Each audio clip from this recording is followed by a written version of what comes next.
부처님께서 말씀하셨습니다. 고통은 영원하지 않다. 모든 것은 변하고 고통도 반드시 지나간다. 지금 당신은 고통받고 있습니까? 육체적 고통입니까? 정신적 고통입니까? 아니면 둘 다입니까? 병으로 아파서 밤잠을 설치고 있습니까? 사랑하는 사람을 잃어서 슬픔에 빠져 있습니까? 사업이 실패해서 절망하고 있습니까? 관계가 깨져서 외로워하고 있습니까? 고통 속에 있을 때 우리는 생각합니다. 이 고통은 영원히 계속될 것이다. 나는 절대 이 고통에서 벗어날 수 없다. 하지만 부처님께서는 말씀하셨습니다. 이것도 지나갈 것이다. 세상의 모든 것은 변합니다. 즐거움도 지나가고 슬픔도 지나갑니다. 행복도 변하고 고통도 변합니다. 봄에 꽃이 지고 여름이 오듯, 여름의 더위가 지나가고 가을이 오듯 모든 것은 흘러갑니다. 부처님께서는 이렇게 비유하셨습니다. 구름이 해를 가려도 영원히 가리지 못한다. 바람이 불면 구름은 흩어지고 해는 다시 빛난다.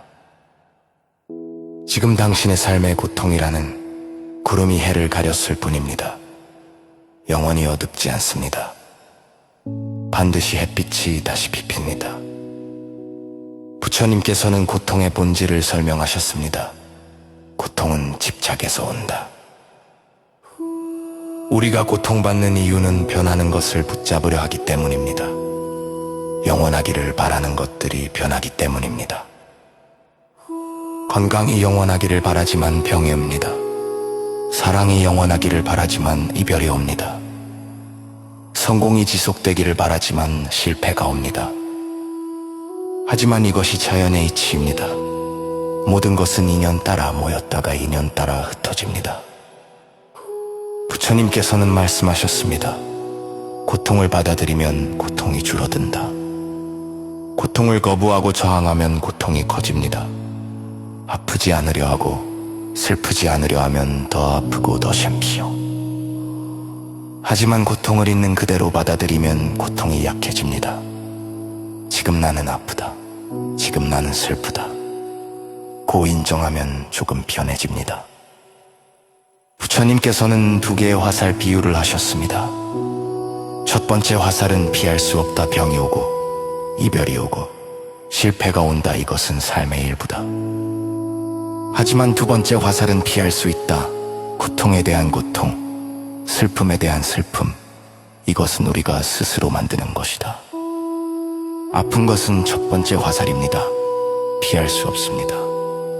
하지만 왜 나만 아픈가? 이 병은 절대 낫지 않을 것이다. 라고 생각하는 것은 두 번째 화살입니다. 이별은 첫 번째 화살입니다. 어쩔 수 없습니다. 하지만 나는 평생 외로울 것이다.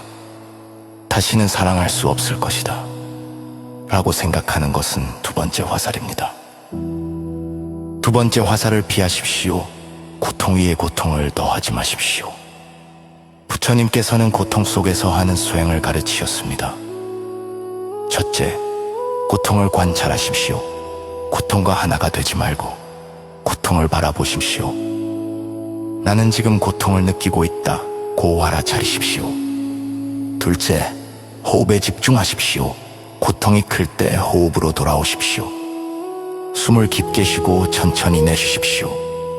셋째, 무상을 기억하십시오. 이것도 지나갈 것이다.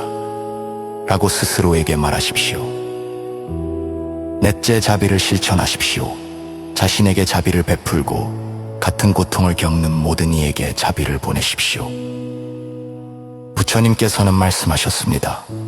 고통은 피할 수 없지만 고통받는 방법은 선택할 수 있다. 같은 고통을 겪어도 어떤 사람은 무너지고 어떤 사람은 강해집니다. 차이는 고통을 대하는 태도입니다. 고통을 적으로 여기지 말고 스승으로 여기십시오. 고통은 우리를 성장시키고 지혜롭게 하며 자비롭게 만듭니다. 고통을 겪어본 사람만이 다른 사람의 고통을 이해할 수 있습니다. 아픔을 경험한 사람만이 진정으로 위로할 수 있습니다. 부처님께서는 이렇게도 말씀하셨습니다. 연꽃은 진흙에서 피어난다. 고통이라는 진흙에서 깨달음이라는 연꽃이 핀다. 지금의 고통이 헛되지 않습니다. 이 고통을 통해 당신은 더 깊어지고 더 넓어지며 더 아름다워집니다. 시간이 지나면 알게 됩니다. 그 고통이 선물이었다는 것을, 그 고통이 당신을 더 나은 사람으로 만들었다는 것을. 부처님께서는 마지막으로 말씀하셨습니다. 어둠이 가장 깊을 때 새벽이 가장 가깝다. 지금이 가장 힘든 때라면 곧 좋아질 것입니다. 밤이 가장 어두운 시간은 새벽 직전입니다. 조금만 더 잠 드십시오. 조금만 더 곧 드십시오. 사벽은 만드시옵니다. 고통은 영원하지 않습니다. 계절이 바뀌듯 날씨가 변하듯 고통도 반드시 지나갑니다. 올 봄 고통 소리 빼면 이것이 기억하십시오.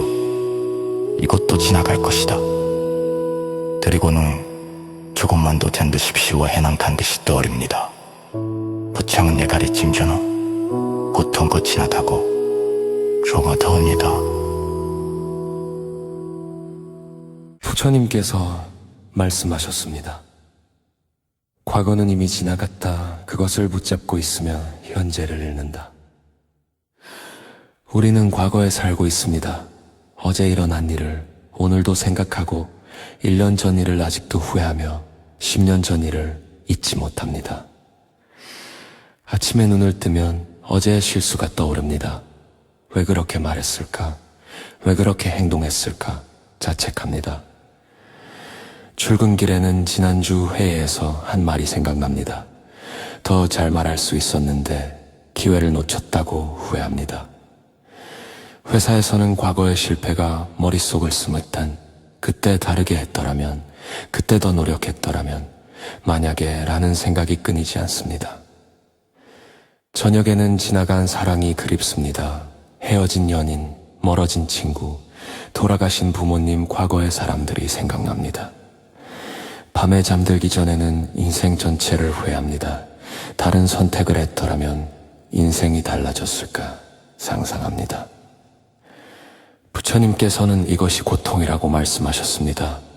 과거에 머무른 것은 죽은 것을 붙잡고 있는 것과 같아. 과거는 이미 죽었습니다.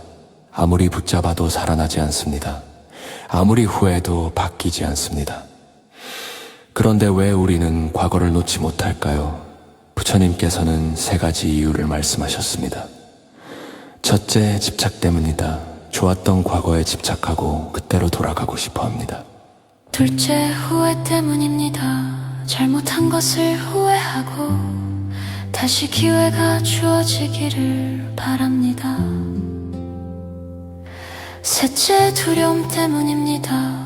과거의 실패가 또 반복될까봐 두려워합니다. 부처님께서는 말씀하셨습니다. 과거는 교훈이지 집이 아니다. 배우되 머물지는 말라. 과거에서 배우는 것은 좋습니다. 실수에서 교훈을 얻고 경험에서 지혜를 얻습니다. 하지만 과거에 사는 것은 다릅니다. 과거를 되새김질하고 과거에 갇혀 있으며 과거에서 벗어나지 못합니다. 부처님께서는 이렇게 비유하셨습니다. 화살에 맞은 사람은 화살을 뽑아야지 누가 쏘았는지 따지고 있으면 죽는다. 과거의 상처를 분석하고 후회하는 것보다 지금 치유하고 앞으로 나아가는 것이 중요합니다. 과거를 놓는 방법을 부처님께서 가르치셨습니다. 첫째, 받아들이십시오. 과거는 바꿀 수 없습니다. 있는 그대로 받아들이십시오. 그때는 그것이 최선이었다. 고말하십시오. 지금의 지혜로 과거를 판단하지 마십시오. 둘째, 용서하십시오. 과거의 자신을 용서하고 과거의 당신을 아프게 한 사람들을 용서하십시오. 용서는 과거를 정당화하는 것이 아닙니다. 과거의 짐을 내려놓는 것입니다. 셋째, 배우십시오. 과거에서 교훈을 얻으십시오. 같은 실수를 반복하지 않기 위해 무엇을 배웠습니까? 넷째, 현재로 돌아오십시오. 과거 과거 생각이 떠오르면 지금 이 순간으로 의식을 가져오십시오. 부처님께서는 말씀하셨습니다. 과거를 후회하며 사는 것은 뒤를 보며 운전하는 것과 같다. 사고가 날 수밖에 없다. 앞을 보며 운전해야 안전하듯 현재를 보며 살아야 행복합니다. 과거는 지나갔습니다. 좋았던 일도 나빴던 일도 모두 지나갔습니다. 좋았던 과거를 그리워하지 마십시오. 지금도 충분히 좋은 일이 있습니다. 나빴던 과거를 후회하지 마십시오. 그것이 당신을 지금의 당신으로 만들었습니다. 부처님께서는 이렇게도 말씀하셨습니다. 강물은 흐른다. 어제의 물은 오늘 없다 집착하지 말라. 인생도 강물과 같습니다. 끊임없이 흐르고 끊임없이 변합니다. 흐른 물을 붙잡을 수 없습니다. 과거를 놓으면 자유로워집니다. 무거운 짐을 내려놓은 것처럼 가벼워집니다. 과거의 상처가 아물고 과거의 후회가 사라지며 과거의 두려움이 없어집니다. 그리고 현재가 보입니다. 지금 이 순간의 아름다움이 보이고 지금 할 수 있는 일이 보이며 지금 함께 있는 사람들이 보입니다. 부처님께서는 마지막으로 말씀하셨습니다. 과거는 죽은 것이고 미래는 아직 태어나지 않았으며 오직 현재만이 살아있다. 살아있는 현재에 집중하십시오. 죽은 과거에 머물지 마십시오. 오늘 밤 과거를 놓으십시오. 후회를 내려놓고 그리움을 보내주며 상처를 치유하십시오. 그리고 내일 아침 과거 없이 새롭게 시작하십시오. 오늘이라는 백지에 새로운 그림을 그리십시오. 부처님의 가르침처럼 과거를 놓는 것이 자유의 시작입니다.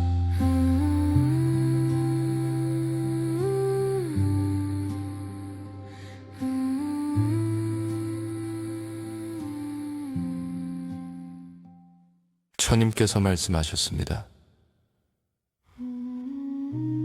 부처님께서 말씀하셨습니다. 깨어있는 자는 밤에도 깨어있고 잠든 자는 낮에도 잠들어 있다. 깨어있음이란 무엇입니까? 눈을 뜨고 있는 것이 아닙니다. 의식이 깨어있는 것, 마음이 깨어있는 것입니다.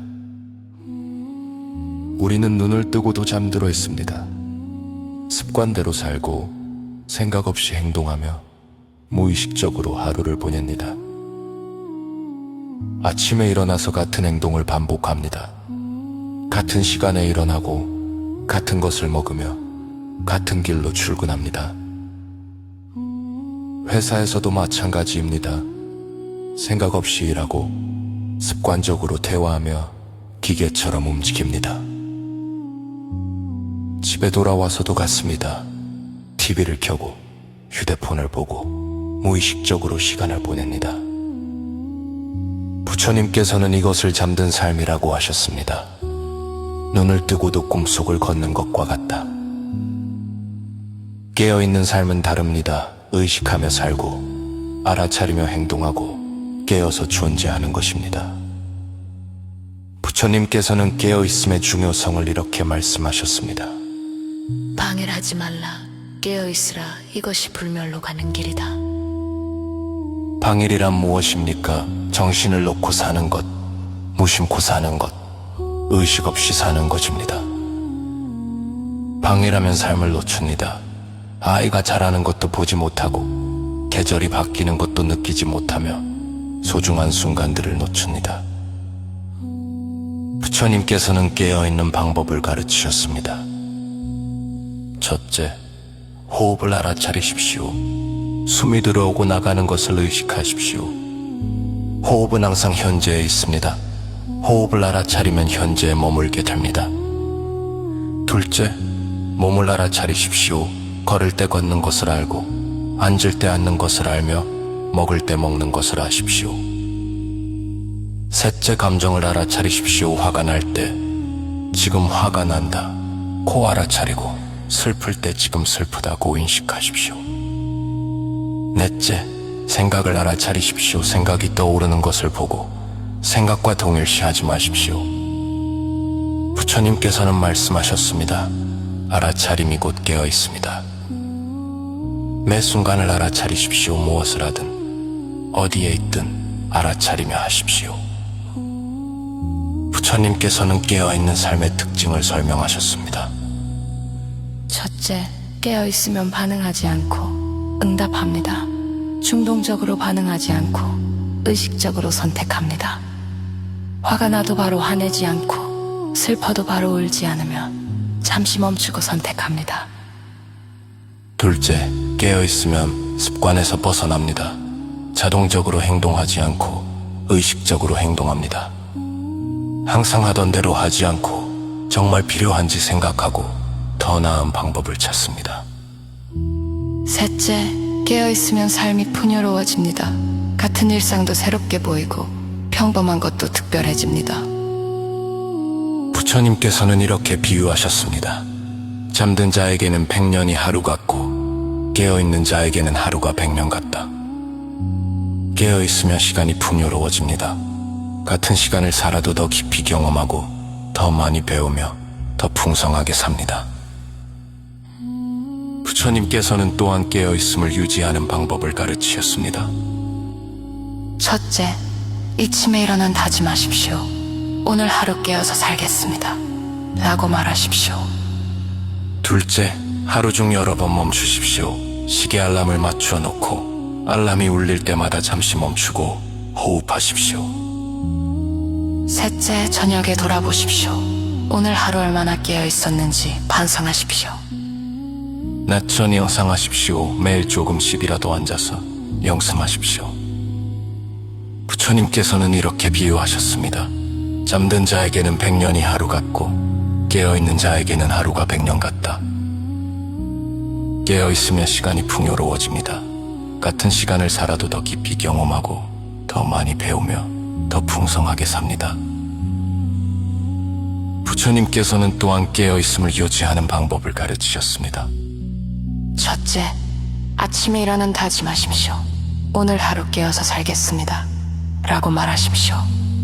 둘째, 하루 중 여러 번 멈추십시오. 시계 알람을 맞춰 놓고 알람이 울릴 때마다 잠시 멈추고 호흡하십시오. 셋째, 저녁에 돌아보십시오. 오늘 하루 얼마나 깨어 있었는지 반성하십시오.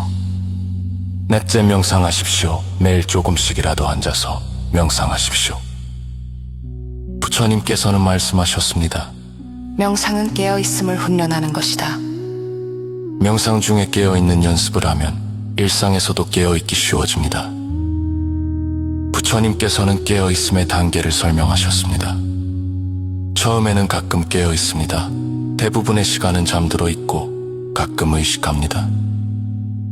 점차 자주 깨어있게 됩니다. 잠들어 있다가도 금방 알아차리고 깨어납니다. 마침내 항상 깨어있게 됩니다. 자나 깨나 일어나 쉬나 항상 의식이 깨어있습니다. 이것이 부처의 상태입니다. 완전히 깨어있는 상태입니다. 부처님께서는 또한 말씀하셨습니다. 깨어있는 자는 죽음도 두렵지 않다. 잠든 자에게 죽음은 충격입니다. 갑자기 꿈에서 깨는 것과 같습니다. 하지만 깨어있는 자에게 죽음은 자연스러운 변화입니다. 이미 깨어있기 때문에 죽음도 의식하며 맞이합니다.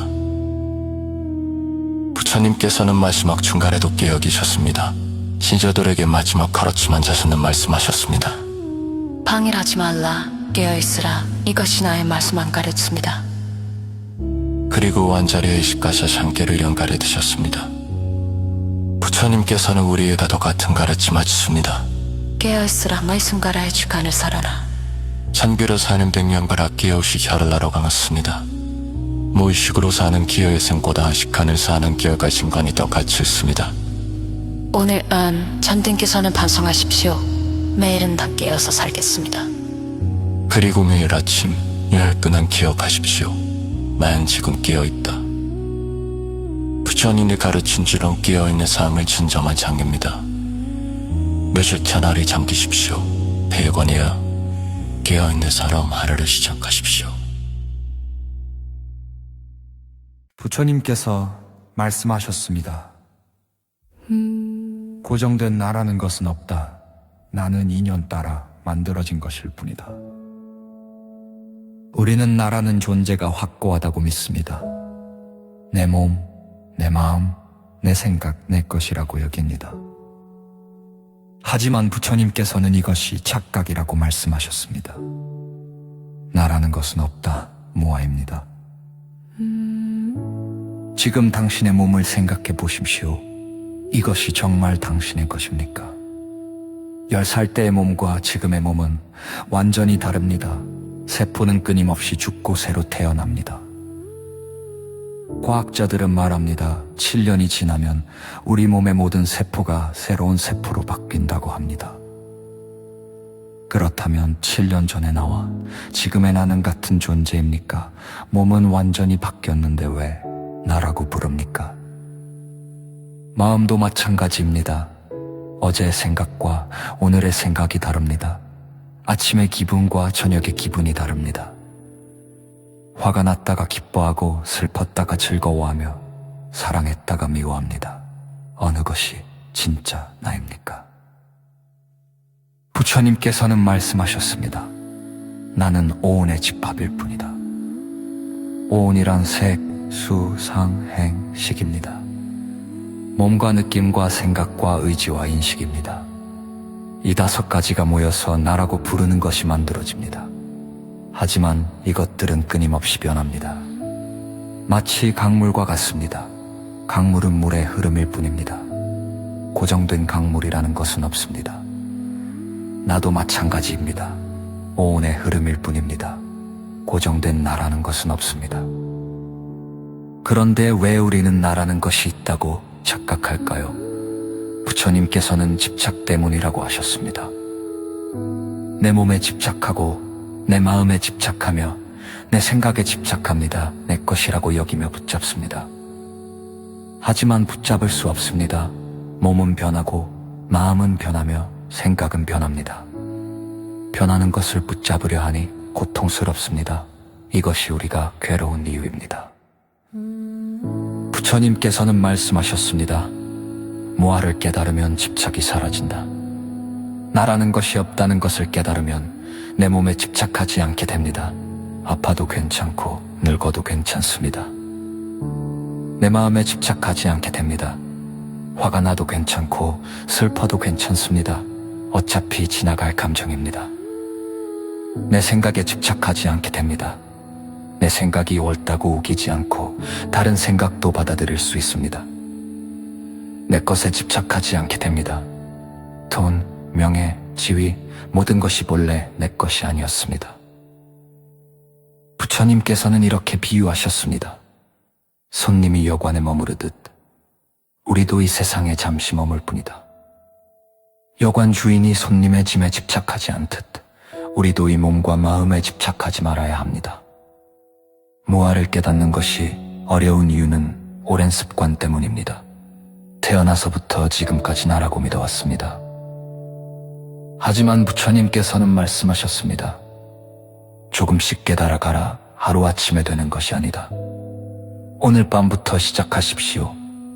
내 몸을 관찰하십시오. 끊임없이 변하고 있습니다. 내 마음을 관찰하십시오. 생각이 떠올랐다 사라집니다. 감정이 왔다 갑니다. 그리고 질문하십시오. 이것이 정말 나인가? 변하는 것이 어떻게 나을 수 있는가? 부처님의 가르침처럼 무아를 깨닫는 것이 자유의 시작입니다. 주님께서 말씀하셨습니다. 두려움 없는 자가 진정으로 자유로운 자다. 우리는 두려움 속에 살고 있습니다. 미래에 대한 두려움, 실패에 대한 두려움, 죽음에 대한 두려움입니다. 아침에 일어나면 오늘 일어날 일들이 두렵습니다. 실수하지 않을까, 혼나지 않을까, 망신당하지 않을까 걱정합니다. 회사에 가면 해고될까봐 두렵습니다. 실적이 안 나올까봐, 구조조정 대상이 될까봐 불안합니다. 집에서도 두려움은 계속 갑니다.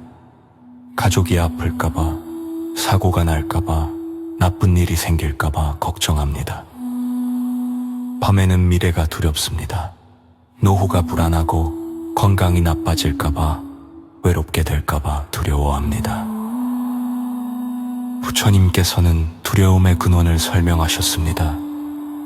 두려움은 집착에서 온다. 우리가 두려운 이유는 잃을 것이 있기 때문입니다. 가진 것을 잃을까봐, 사랑하는 사람을 잃을까봐, 생명을 잃을까봐 두렵습니다. 집착이 없으면 두려움도 없습니다. 잃을 것이 없으면 두려울 것도 없습니다. 부처님께서는 또한 말씀하셨습니다. 두려움은 무지에서 온다. 모르기 때문에 두렵습니다. 미래를 모르기 때문에 불안하고 죽음을 모르기 때문에 무섭습니다. 부처님께서는 5가지 두려움을 말씀하셨습니다. 첫째, 생계에 대한 두려움입니다. 먹고 살 수 있을까, 돈을 벌 수 있을까 두려워합니다. 둘째, 평판에 대한 두려움입니다. 남들이 나를 어떻게 볼까, 욕먹지 않을까 두려워합니다. 셋째, 죽음에 대한 두려움입니다. 언젠가 죽어야 한다는 것이 무섭습니다. 넷째, 악처에 대한 두려움입니다. 죽은 후 나쁜 곳에 갈까봐 두려워합니다. 다섯째, 대중 앞에 서는 것에 대한 두려움입니다. 많은 사람 앞에서 말하는 것이 무섭습니다. 부처님께서는 두려움을 극복하는 방법을 가르치셨습니다. 첫째, 무상을 깨달으십시오. 모든 것은 변하고 모든 것은 지나갑니다. 두려워하는 일이 일어나도 그것도 지나갑니다. 영원한 고통은 없습니다. 둘째, 무아를 깨달으십시오. 이를 나라는 것이 없습니다. 진정한 나는 몸도 아니고 마음도 아닙니다. 몸이 죽어도 진정한 나는 죽지 않습니다. 셋째, 지금에 머무십시오. 두려움은 미래에 대한 것입니다. 지금 이 순간에 집중하면 두려움이 사라집니다. 지금 이 순간은 괜찮습니다. 넷째, 받아들이십시오. 피할 수 없는 것은 받아들이는 것이 지혜입니다. 죽음은 피할 수 없습니다. 늙는 것도 피할 수 없습니다. 받아들이면 두려움이 줄어듭니다. 부처님께서는 이렇게 비유하셨습니다. 두려움은 어둠 속의 그림자와 같다. 빛을 비추면 사라진다. 지혜의 빛을 비추면 두려움이라는 그림자가 사라집니다. 부처님께서는 또한 죽음에 대한 두려움을 특별히 다루셨습니다. 죽음을 두려워하지 말라. 죽음은 끝이 아니라 변화다. 태어남이 있으면 죽음이 있습니다. 이것은 자연의 이치입니다. 거부할 수 없습니다. 하지만 죽음이 끝은 아닙니다. 몸은 사라져도 업은 남고 업에 따라 다시 태어납니다. 부처님께서는 말씀하셨습니다. 잘 살면 죽음도 아름답다. 선하게 살고 자비롭게 살며 지혜롭게 살면 죽음이 두렵지 않습니다. 악하게 살고 미움으로 살며 탐욕으로 살면 죽음이 두렵습니다. 부처님께서는 두려움 없이 사는 방법을 가르치셨습니다. 첫째, 지금을 잘 사십시오. 과거를 후회하지 말고 미래를 걱정하지 말며 지금의 최선을 다하십시오. 둘째, 선업을 쌓으십시오. 좋은 일을 하고 나쁜 일을 피하며 마음을 깨끗이 하십시오.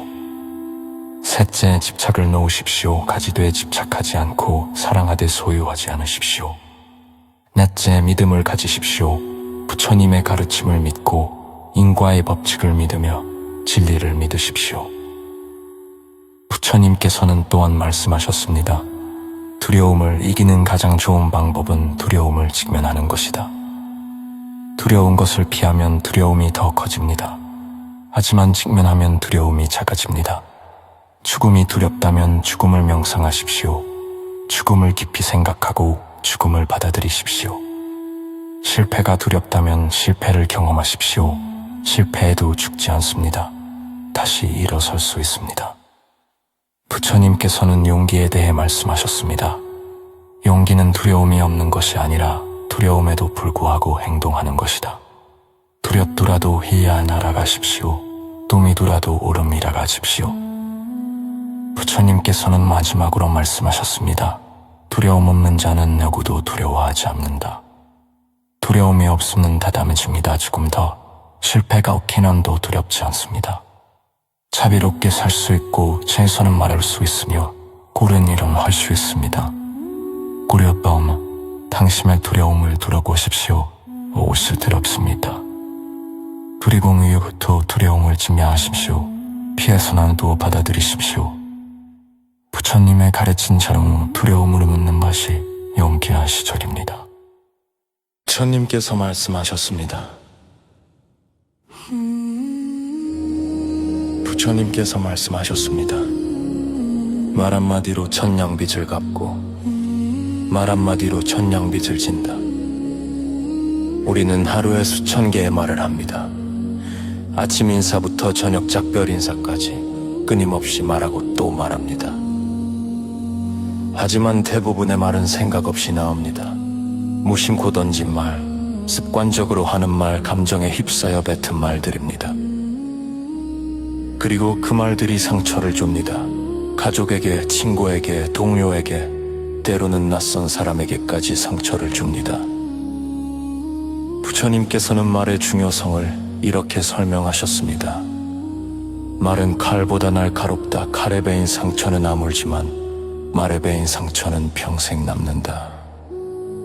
어린 시절 부모님이 한 말을 아직도 기억합니다. 너는 왜 그렇게 못났니? 동생만 못하구나. 네가 뭘 할 수 있겠니?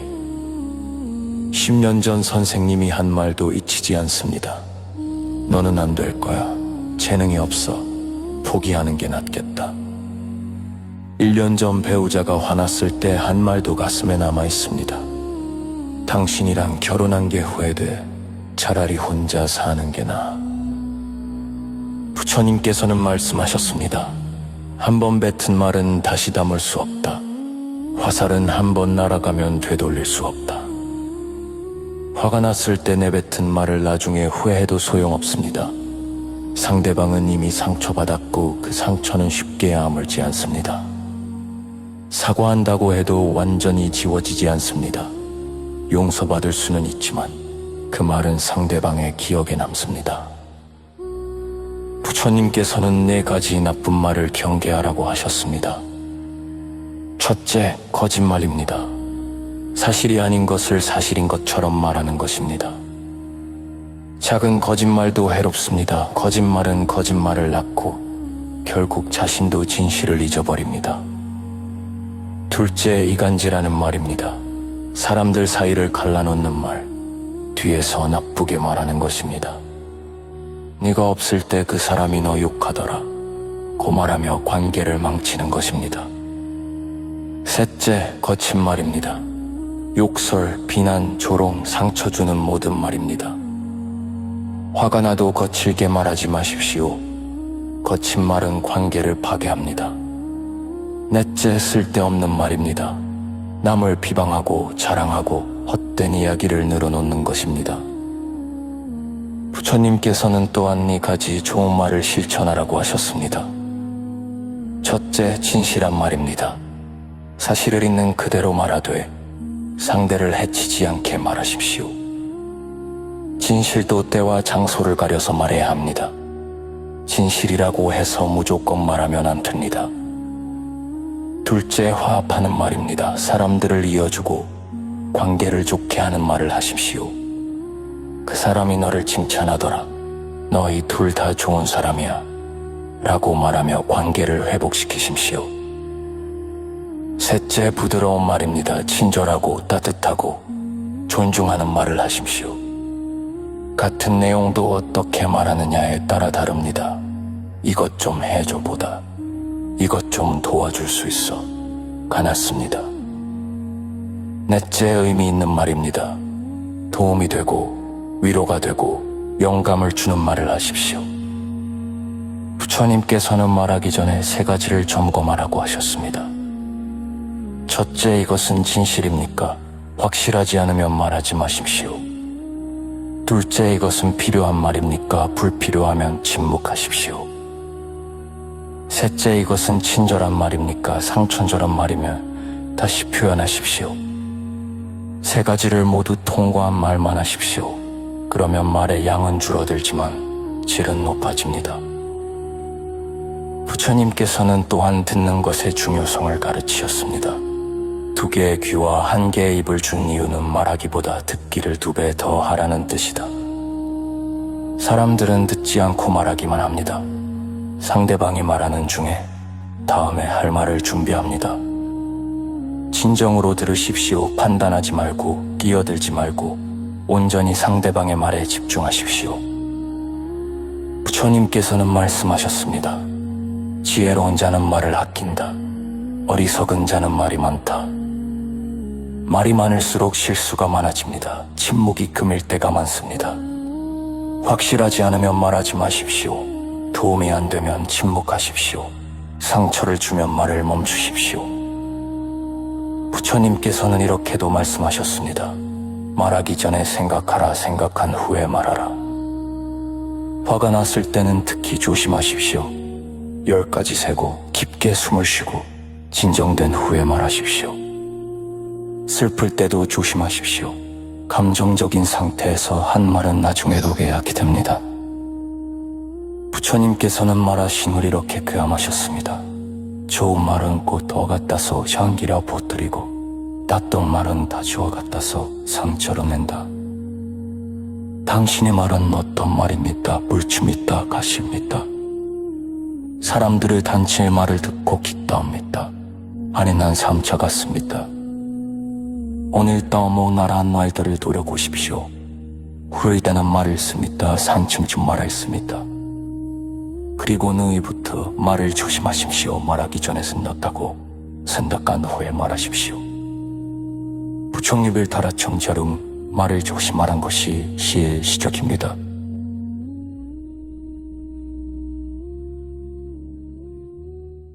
부처님께서 말씀하셨습니다. 세상의 모든 것은 변한다. 변하지 않는 것은 없다. 이것이 무상이다. 아침에 피었던 꽃이 저녁에 지고 봄에 풀을 얻던 나무가 가을에 잎을 떨어뜨립니다. 이것이 자연의 이치입니다. 우리 삶도 마찬가지입니다. 어제와 오늘이 다르고 오늘과 내일이 다릅니다. 변하지 않는 것이 없습니다. 하지만 우리는 이것을 받아들이지 못합니다. 영원하기를 바라고 변하지 않기를 원합니다. 사랑하는 사람이 변하지 않기를 바랍니다. 지금처럼 나를 사랑해 주기를, 지금처럼 곁에 있어 주기를 원합니다. 건강이 계속되기를 바랍니다. 젊음이 유지되기를, 힘이 빠지지 않기를, 병들지 않기를 원합니다. 부와 명예가 지속되기를 바랍니다. 지금의 지위가 계속되기를, 지금의 성공이 영원하기를 원합니다. 하지만 부처님께서는 말씀하셨습니다. 모든 것은 인연 따라 모였다가 인연 따라 흩어진다. 사랑하는 사람도 변합니다. 처음에 열정이 식고 설렘이 익숙함으로 바뀌며 때로는 헤어지기도 합니다. 건강도 변합니다. 젊음은 가고 노화가 오며 병이 찾아오고 결국에는 죽음을 맞이합니다. 부와 명예도 변합니다. 오늘의 성공이 내일의 실패가 되고 높았던 지위에서 내려오기도 합니다. 이것이 무상입니다. 피할 수 없는 진리입니다. 그런데 왜 우리는 이것을 받아들이지 못할까요? 부처님께서는 그 이유를 이렇게 설명하셨습니다. 집착 때문이다. 영원하기를 바라는 욕망 때문이다. 우리는 좋은 것은 영원하기를 바라고 나쁜 것은 빨리 지나가기를 바랍니다. 하지만 둘 다 불가능합니다. 행복도 지나가고 고통도 지나갑니다. 기쁨도 변하고 슬픔도 변합니다. 부처님께서는 이것을 강물에 비유하셨습니다. 같은 강물에 2번 발을 담글 수 없다. 물은 끊임없이 흐르기 때문이다. 우리 삶도 강물과 같습니다. 끊임없이 흐르고 끊임없이 변합니다. 멈출 수 없고 붙잡을 수 없습니다. 그렇다면 우리는 무엇을 할 수 있을까요?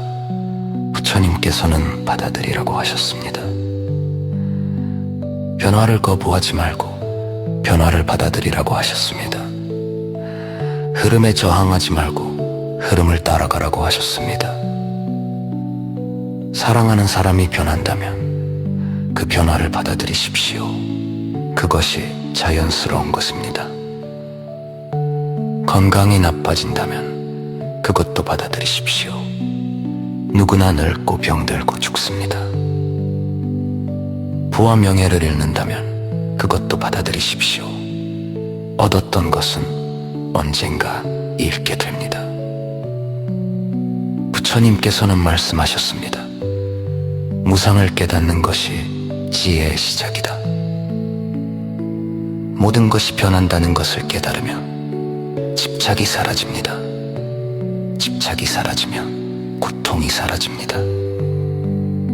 좋은 일이 생겨도 너무 기뻐하지 않게 됩니다. 어차피 지나갈 것이기 때문입니다. 나쁜 일이 생겨도 너무 슬퍼하지 않게 됩니다. 이것도 지나갈 것이기 때문입니다. 이것이 평정심입니다. 부처님께서 가르치신 중도의 마음입니다. 오늘 밤 당신의 삶에서 변한 것들을 떠올려 보십시오, 사람. 상황, 감정, 모든 것이 변했습니다. 그리고 받아들이십시오. 모든 것은 변한다. 이것이 자연의 이치다. 부처님의 가르침처럼 무상을 받아들이는 것이 평화의 시작입니다.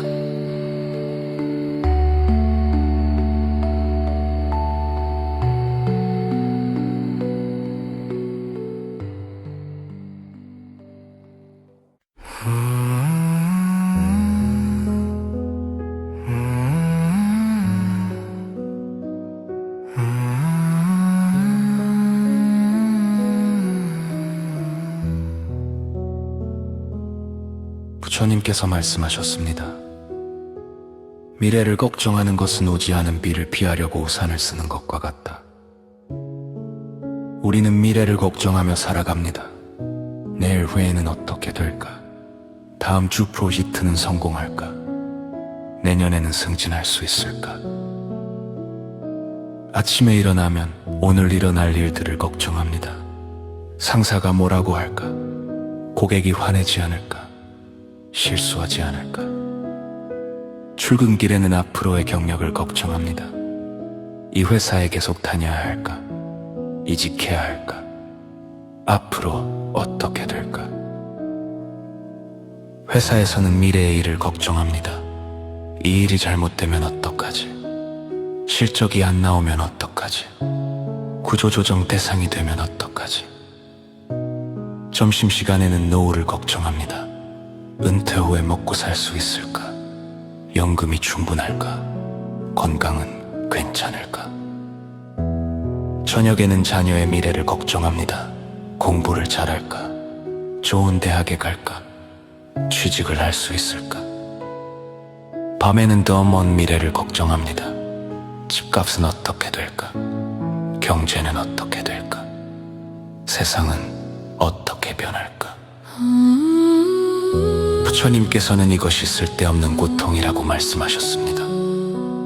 미래는 아직 오지 않았다. 오지 않은 것을 걱정해서 무엇하겠는가? 미래에 대한 걱정의 대부분은 실제로 일어나지 않습니다. 연구에 따르면 우리가 걱정하는 일의 90%는 현실이 되지 않는다고 합니다. 그런데 왜 우리는 미래를 걱정할까요? 부처님께서는 그 원인을 설명하셨습니다. 첫째, 통제하고 싶은 욕망 때문입니다. 미래를 통제할 수 있다고 착각하고 걱정하면 대비할 수 있다고 믿습니다. 둘째, 불안 때문입니다. 미래가 불확실하니 불안하고 불안하니 걱정하게 됩니다. 셋째, 과거의 경험 때문입니다. 과거에 나쁜 일이 있었으니 미래에도 나쁜 일이 생길 거라고 생각합니다. 부처님께서는 말씀하셨습니다. 미래를 준비하되 걱정하지는 말라. 최선을 다하되 결과에 집착하지 말라. 미래를 위해 준비하는 것과 미래를 걱정하는 것은 다릅니다. 준비는 현재의 행동입니다. 공부하고 저축하고 계획을 세웁니다. 이것은 좋은 것입니다. 하지만 걱정은 현재의 고통입니다. 잠을 못 이루고 불안해하고 집중하지 못합니다. 이것은 쓸모없는 것입니다. 부처님께서는 이렇게 비유하셨습니다. 농부는 씨를 뿌리고 물을 준다. 하지만 곡식이 자라도록 만들 수는 없다. 우리도 마찬가지입니다. 최선을 다해 준비하되 결과는 인연에 맡겨야 합니다. 씨앗을 뿌렸으면 그것으로 충분합니다. 매일 땅을 파서 씨앗이 자라는지 확인할 필요가 없습니다. 물을 주었으면 그것으로 충분합니다. 비가 올지 안 올지 걱정하며 밤을 새울 필요가 없습니다. 부처님께서는 미래의 걱정을 멈추는 방법을 가르치셨습니다. 첫째, 현재에 집중하십시오. 미래 생각이 떠오르면 지금 이 순간으로 돌아오십시오. 지금 할 수 있는 일에 집중하십시오. 둘째, 최선을 다하십시오. 할 수 있는 만큼 준비하고 할 수 있는 만큼 노력하십시오. 그것으로 충분합니다. 셋째, 결과를 놓으십시오. 결과는 당신이 통제할 수 없습니다. 수많은 인연이 모여서 결과가 만들어집니다. 넷째, 믿으십시오.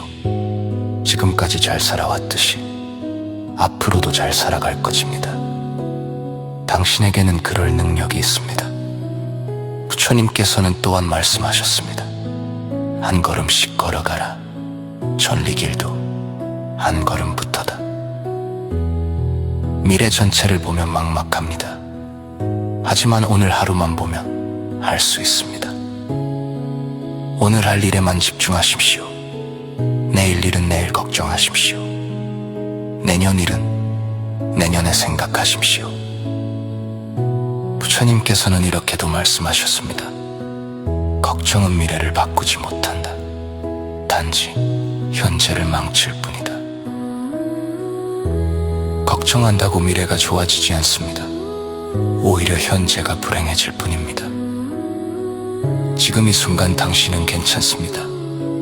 숨을 쉬고 있고 건강하며 안전합니다. 미래의 불행을 상상하며 현재의 행복을 망치지 마십시오. 부처님께서는 마지막으로 이렇게 말씀하셨습니다. 미래는 지금의 연장이다. 지금을 잘 살면 미래도 좋아진다. 미래를 위한 가장 좋은 방법은 현재를 잘 사는 것입니다. 지금 최선을 다하고 지금 사랑하며 지금 감사하십시오. 그러면 미래는 저절로 좋아집니다. 오늘 밤 미래에 대한 걱정을 내려놓으십시오. 내일은 내일의 해가 뜰 것입니다. 그리고 내일 아침 오늘에 집중하십시오. 오늘은 신입니다. 최선을 다하십시오. 정른의 가르침처럼 현재 사는 것이 이대를 위한 최선입니다.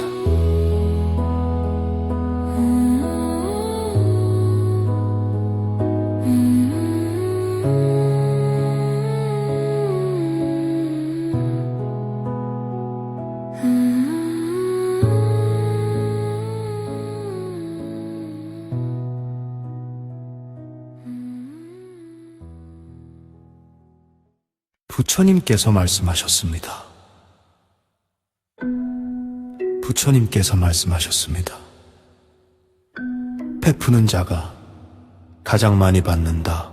나누는 자가 가장 풍요롭다. 우리는 가지려고만 합니다. 더 많이 모으고 더 많이 쌓으며 더 많이 소유하려 합니다. 돈을 벌면 저축하고 물건을 사면 아껴 쓰며 시간이 생기면 혼자 보냅니다. 베풀기를 아까워합니다. 가난한 사람이 구걸하면 외면하고 어려운 사람이 도움을 청하면 피하며 봉사활동 요청이 오면 바쁘다고 거절합니다. 베풀면 손해라고 생각합니다. 내 것이 줄어든다고, 내가 가진 것이 없어진다고 믿습니다. 하지만 부처님께서는 정반대로 말씀하셨습니다. 베풀수록 많아진다. 나눌수록 풍요로워진다. 이것이 어떻게 가능할까요? 부처님께서는 깊은 원리를 설명하셨습니다. 첫째, 베풀면 마음이 넓어집니다. 집착이 줄어들고 욕심이 사라지며 자유로워집니다. 돈에 집착하는 사람은 돈을 베풀면 집착이 약해집니다. 물건에 집착하는 사람은 물건을 나누면 집착에서 벗어납니다. 둘째, 베풀면 감사가 커집니다. 베풀 수 있다는 것은 가진 것이 있다는 뜻입니다. 베풀수록 내가 가진 것이 많다는 것을 깨닫습니다. 셋째, 베풀면 행복해집니다. 연구에 따르면 베푸는 사람이 받기만 하는 사람보다 더 행복하다고 합니다. 부처님께서는 이렇게 비유하셨습니다. 촛불은 다른 촛불을 밝혀도 자신의 빛이 줄어들지 않는다. 지식을 나눠도 내 지식이 줄어들지 않습니다. 오히려 가르치면서 더 배우게 됩니다. 사랑을 나눠도 내 사랑이 줄어들지 않습니다. 오히려 사랑할수록 사랑이 커집니다. 부처님께서는 3가지 식품 가르치셨습니다. 첫째, 재물을 베푸는 것입니다. 돈, 음식, 옷, 필요한 것을 나누는 것입니다. 적은 돈이라도 괜찮습니다. 중요한 것은 금액이 아니라 마음입니다. 진심으로 베푸는 1,000원이 억지로 베푸는 100만 원보다 값집니다. 둘째, 가르침을 베푸는 것입니다. 지식, 경험, 지혜를 나누는 것입니다. 후배에게 조언하고 아이들을 가르치며 어려운 사람을 상담하는 것 모두 히톰다. 셋째, 두려움 없음을 베푸는 것입니다. 위로하고 보호하며 안심시키는 것입니다. 아픈 사람을 위로하고 슬픈 사람을 격려하며 두려워하는 사람을 안심시키는 것, 이것이 가장 큰 식건비. 부처님께서는 또한 말씀하셨습니다. 베풀 때는 3가지를 깨끗이 하라. 첫째, 베푸는 마음을 깨끗이 하십시오. 대가를 바라지 말고 칭찬을 기대하지 말며 자랑하지 마십시오. 둘째, 베푸는 행위를 깨끗이 하십시오. 좋은 것을 베풀고 필요한 것을 베풀며 정성을 다하십시오. 셋째, 받는 사람을 깨끗이 보십시오. 차별하지 말고 무시하지 말며 존중하십시오. 부처님께서는 이렇게도 말씀하셨습니다. 큰 지혜가 필요하다. 맹목적으로 베풀어서는 안 됩니다. 도박하는 사람에게 돈을 주거나 술 마시는 사람에게 술을 사주는 것은 앱정 아니라 해를 끼치는 것입니다. 진정으로 필요한 것을 베풀어야 합니다.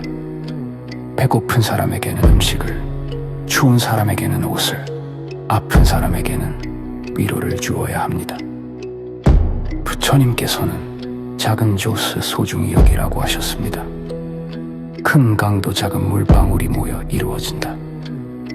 1,000만 원을 한 번 베푸는 것보다 1,000원을 10,000번 베푸는 것이 더 의미 있을 수 있습니다. 매일 조금씩 베풀면 습관이 됩니다. 습관이 되면 자연스러워지고 자연스러워지면 기쁨이 됩니다. 또한 시간으로도 할 수 있습니다. 돈이 없어도 시간을 낼 수 있습니다. 노인을 도와드리고 아이들을 돌보며 환경을 청소하고 봉사활동을 하는 것 모두 소중한 식품인데 부처님께서는 미소도 위편하셨습니다. 친절한 말 한마디, 따뜻한 미소 하나도 위대한 식품인데 슬픈 사람에게 미소 지어주고 힘든 사람에게 격려의 말을 건네며 외로운 사람에게 관심을 보이는 것, 이것도 싶은데 베풀면 돌아옵니다. 당장 돌아오지 않아도 언젠가는 돌아옵니다. 다른 형태로, 다른 때 예상치 못한 방식으로 돌아옵니다. 부처님께서는 말씀하셨습니다. 뿌린 대로 거둔다.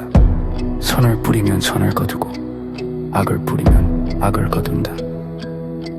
큰 사람에게 미소 지어주고 힘든 사람에게 격려의 말을 건네며 외로운 사람에게 관심을 꽂는 것, 이것도 싶은게 베풀면 돌아옵니다. 당장 돌아오지 않아도 언젠가는 돌아옵니다. 다른 형태로, 다른 때에 예상치 못한 방식으로 돌아옵니다. 부처님께서는 말씀하셨습니다. 뿌린 대로 거둔다. 선을 뿌리면 선을 거두고 악을 뿌리면 악을 거둔다. 싶은 사람에게 미소 지어주고 힘든 사람에게 격려의 말을 건네며 외로운 사람에게 관심을 보이는 것, 이것도 싶은데 베풀면 돌아옵니다. 당장 돌아오지 않아도.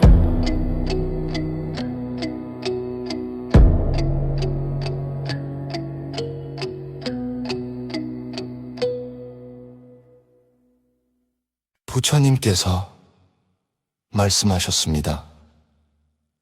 자신을 남과 비교하는 자는 평생 괴로움에서 벗어나지 못한다. 우리는 끊임없이 비교합니다. SNS를 열면 다른 사람의 화려한 삶과 나를 비교하고, 친구를 만나면 그들의 성공과 나를 비교하며 길을 걷다가도 지나가는 사람과 나를 비교합니다. 아침에 출근하면서 고급차를 보고 내 차와 비교합니다. 회사에 도착하면 승진한 동료와 나를 비교합니다. 점심시간에는 친구가 자랑하는 자녀와 내 아이를 비교합니다. 저녁에 집에 돌아와서도 비교는 계속합니다.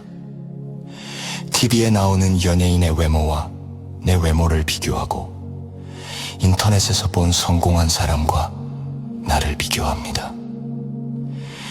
비교할 때마다 우리는 부족함을 채운 남들은 다 잘 사는 것 같은데 나만 뒤처진 것 같고, 남들은 다 행복한 것 같은데 나만 불행한 것 같습니다. 부처님께서는 이것이 착각이라고 말씀하셨습니다. 남의 겉모습만 보고 전체를 안다고 착각하지 말라. SNS에 올라온 사진은 가장 좋은 순간만 선별한 것입니다. 그 사람의 힘든 순간, 슬픈 순간은 보이지 않습니다. 성공한 사람의 화려한 결과만 보이고 그 뒤에 숨은 노력과 고통과 실패는 보이지 않습니다. 부처님께서는 말씀하셨습니다. 위를 보면 끝이 없고 아래를 보면 바닥이 없다. 자신의 자리에서 최선을 다하라.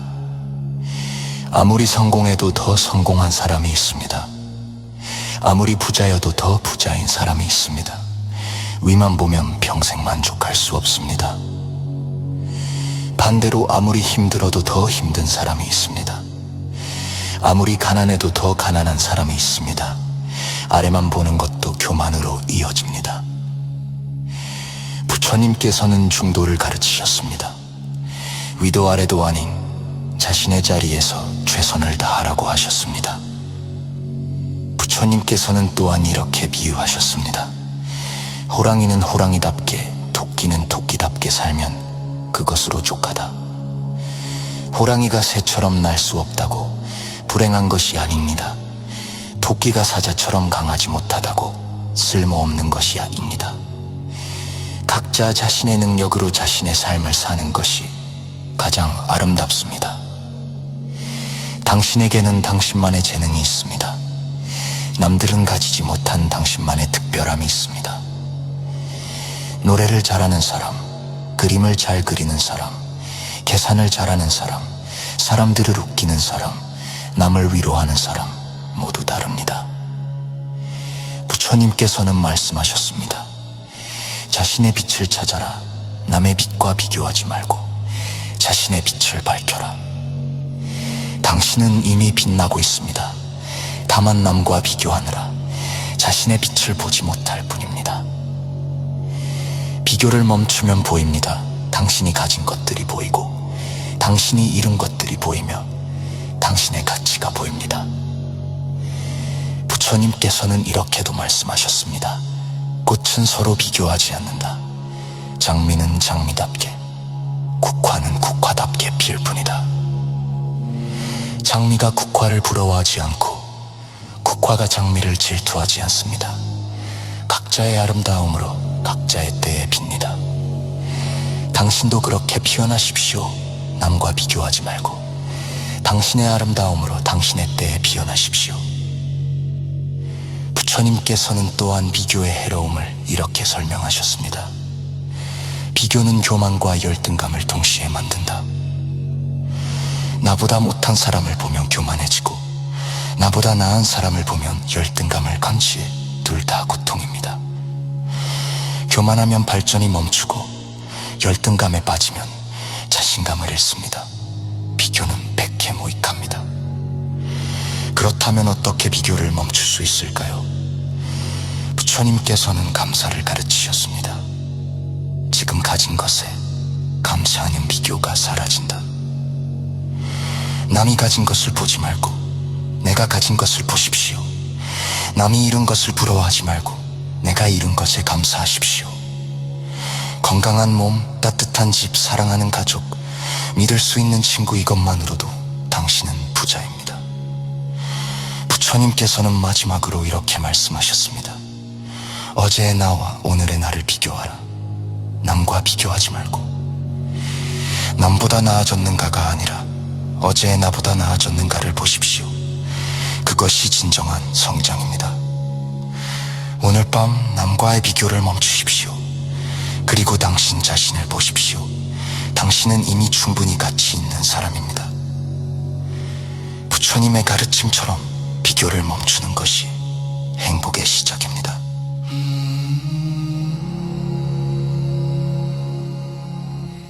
부처님께서 말씀하셨습니다.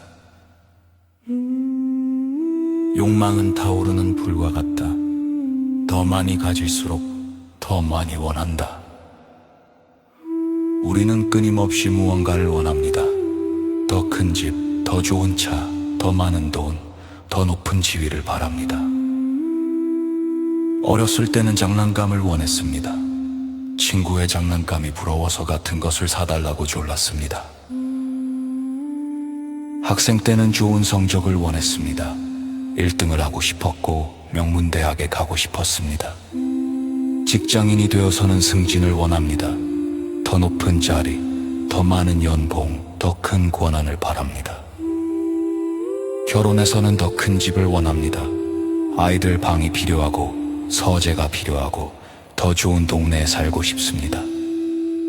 나이가 들어서도 욕망은 끝나지 않습니다. 건강을 원하고 자식의 성공을 원하며 편안한 노후를 원합니다. 부처님께서는 이것을 가래라고 부르셨습니다. 목마른 사람이 물을 갈망하듯 우리는 끊임없이 무언가를 갈망합니다. 문제는 욕망이 충족되어도 만족하지 못한다는 것입니다. 하나를 얻으면 또 다른 것을 원합니다. 작은 차를 가지고 있을 때는 중형차를 꿈꿉니다. 중형차를 사면 대형차를 원합니다. 대형차를 가지면 수입차를 바랍니다. 집도 마찬가지입니다. 작은 집에서 중형 아파트로, 중형 아파트에서 대형 평수로 끝이 없습니다. 돈도 마찬가지입니다. 1,000만 원이 목표였다가 억대 연봉을 원하고 억대 연봉을 받으면 10억대 자산을 꿈꿉니다. 부처님께서는 말씀하셨습니다. 욕망을 채우려는 것은 바닷물을 마시는 것과 같다. 마실수록 더 목이 마르다. 왜 욕망은 끝이 없을까요? 부처님께서는 그 이유를 설명하셨습니다. 욕망은 비교에서 옵니다. 다른 사람과 비교하며 부족함을 쇠자. 친구가 새 차를 사면 내 차가 초라해 보이고 동료가 승진하면 내 자리가 작아 보입니다. 욕망은 또한 두려움에서 옵니다. 가지지 못할까봐 두렵고 잃을까봐 두렵습니다. 부처님께서는 말씀하셨습니다. 욕망의 노예가 되지 말라. 필요와 욕망을 구별하라. 필요는 생존을 위한 것입니다. 먹을 것, 입을 것, 잠잘 곳, 이것은 필요입니다. 하지만 욕망은 다릅니다. 명품 옷, 고급차, 큰 집, 이것은 필요가 아닌 욕망입니다. 부처님께서는 중도를 가르치셨습니다. 극단적인 금욕도 아니고 극단적인 쾌락도 아닙니다. 필요한 것은 받아들이되 욕망에는 휘둘리지 말라고 하셨습니다. 그렇다면 어떻게 욕망을 다스릴 수 있을까요? 부처님께서는 만족을 가르치셨습니다. 만족할 줄 아는 사람은 가난해도 부자이고 만족하지 못하는 사람은 부자여도 가난하다. 지금 가진 것에 감사하십시오. 집이 작아도 비바람을 막아줍니다. 차가 작아도 목적지에 데려다 줍니다. 돈이 적어도 먹고 살 수 있습니다. 지위가 낮아도 의미 있는 일을 할 수 있습니다. 부처님께서는 또한 스중 가르치셨습니다. 가진 것을 나누면 욕망이 줄어든다. 가난한 사람을 도우면 내가 가진 것이 많다는 것을 깨닫습니다. 아픈 사람을 돌보면 건강이 감사해집니다. 베풀수록 욕심이 줄어들고 욕심이 줄어들수록 마음이 편안해집니다. 오늘 밤 당신이 원하는 것들을 떠올려 보십시오. 그것이 정말 필요한 것입니까? 아니면 욕망입니까? 그리고 지금 가진 것에 감사하십시오. 이것만으로도 충분합니다. 부처님의 가르침처럼 만족을 하는 것이 진정한 부입니다.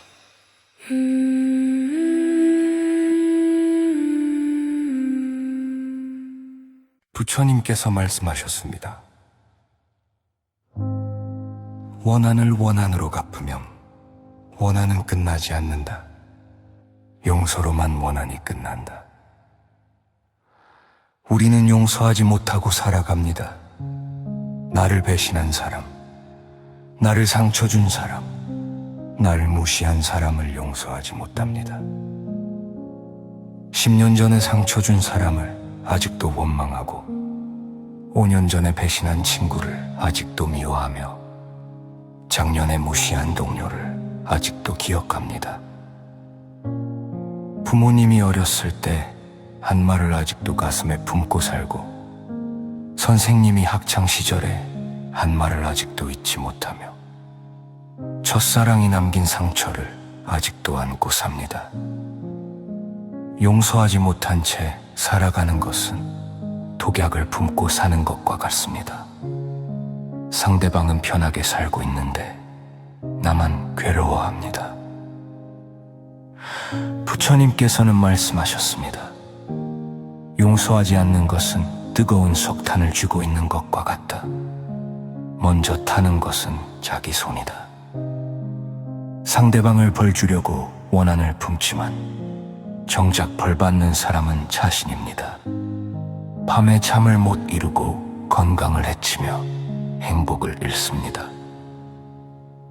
용서하지 못하며 과거에 묶여 살게 됩니다. 이미 지나간 일을 계속 되새기고 끝난 관계를 계속 붙잡으며 현재를 놓칩니다. 부처님께서는 용서의 본질을 이렇게 설명하셨습니다. 용서는 상대방을 위한 것이 아니라 자신을 위한 것이다. 용서한다고 해서 상대방의 잘못이 없어지는 것은 아닙니다. 용서한다고 해서 상대방을 다시 믿어야 하는 것도 아닙니다. 용서는 그저 원한이라는 독을 내 마음에서 빼내는 것입니다. 나를 괴롭히는 고통을 놓아주는 것입니다. 부처님께서는 이렇게 비유하셨습니다. 원한을 품는 것은 남을 저주하면서 자신이 독약을 마시는 것과 같다. 상대방이 고통받기를 바라지만 정작 고통받는 사람은 자신입니다. 원한을 품을수록 자신만 병들어 갑니다. 그렇다면 어떻게 용서할 수 있을까요? 부처님께서는 단계별로 가르쳐 주셨습니다. 첫째, 아픔을 인정하십시오. 상처받았다는 것을 인정하고 화가 난다는 것을 인정하십시오. 감정을 억누르지 마십시오. 둘째, 상대를 이해하려 노력하십시오. 그 사람도 고통받고 있었을 것입니다. 그 사람도 실수할 수 있는 불완전한 인간입니다. 부처님께서는 말씀하셨습니다. 모든 사람은 무명 속에서 고통받는다. 그들을 미워하지 말고 불쌍히 여겨라. 상처 준 사람도 사실은 고통받는 사람입니다. 행복한 사람은 남에게 상처 주지 않습니다. 셋째, 용서를 선택하십시오. 용서는 감정이 아니라 선택입니다. 용서하기로 결심하는 것입니다. 나는 이제 이 원한을 놓겠습니다. 라고 말하십시오. 나는 이제 자유로워지겠습니다. 라고 선언하십시오. 넷째, 시간을 주십시오. 용서는 하루아침에 되지 않습니다. 원한의 감정이 다시 올라올 수 있습니다. 그때마다 다시 용서를 선택하십시오. 100번, 1000번, 10,000번이라도 용서하십시오. 부처님께서는 제자에게 물었습니다. 몇 번이나 용서해야 합니까? 7번입니까? 부처님께서 답하셨습니다. 7번이 아니라 70번씩 7번이라도 용서하라. 무한히 용서하라. 용서한다고 해서 다시 관계를 맺어야 하는 것은 아닙니다. 거리를 두어도 됩니다. 용서는 상대방을 다시 받아들이는 것이 아니라 원한을 내 마음에서 내보내는 것입니다. 부처님께서는 또한 자신을 용서하라고 하셨습니다. 자신에게 가장 엄격한 자가 가장 불행하다. 우리는 남을 용서하지 못하는 것만큼 자신도 용서하지 못합니다. 과거의 실수를 용서하지 못하고 부족한 자신을 용서하지 못합니다. 자신을 용서하십시오. 완벽하지 못해도 괜찮습니다. 실수했어도 괜찮습니다. 당신도 배우며 성장하는 중입니다. 부처님께서는 말씀하셨습니다. 연꽃은 진흙에서 피어난다. 더러운 과거가 있다고 아름다운 현재를 포기하지 말라. 과거에 실수가 있어도 지금 새로운 사람이 될 수 있습니다. 과거가 당신을 정해하지 않습니다. 용서하면 자유로워집니다. 원한의 사슬이 끊어지고 과거의 감옥에서 나오며 현재를 살 수 있게 됩니다. 용서하면 건강해집니다. 스트레스가 줄어들고 잠을 잘 자게 되며 마음이 평안해집니다. 용서하면 행복해집니다. 미움이 사라지고 평화가 오며 관계가 좋아지고 삶이 밝아집니다. 부처님께서는 마지막으로 말씀하셨습니다. 용서는 강한 자의 선택이다. 약한 자는 복수를 택하고 강한 자는 미용수를 택하고 용서할 수 있는 성을 가지십시오. 원한을 놓을 수 있는 용기를 내십시오. 원했던 용서하지 못해서는 또 이러고십시오. 그리고 찬찬히 용서하십시오. 상대방을 위해서가 아닙니다. 본성 자신을 위해서, 자유로워지기 위해서 용서하십시오. 부처님 내다르 춤처럼 용서는 자유의 시속입니다.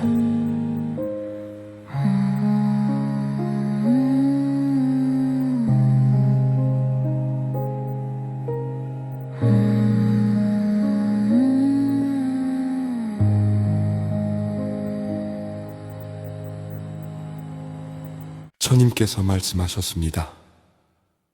자비는 부처의 마음이다. 자비 없이는 깨달음도 없다. 자비란 무엇입니까? 자비는 자와 비 두 글자로 이루어져 있습니다.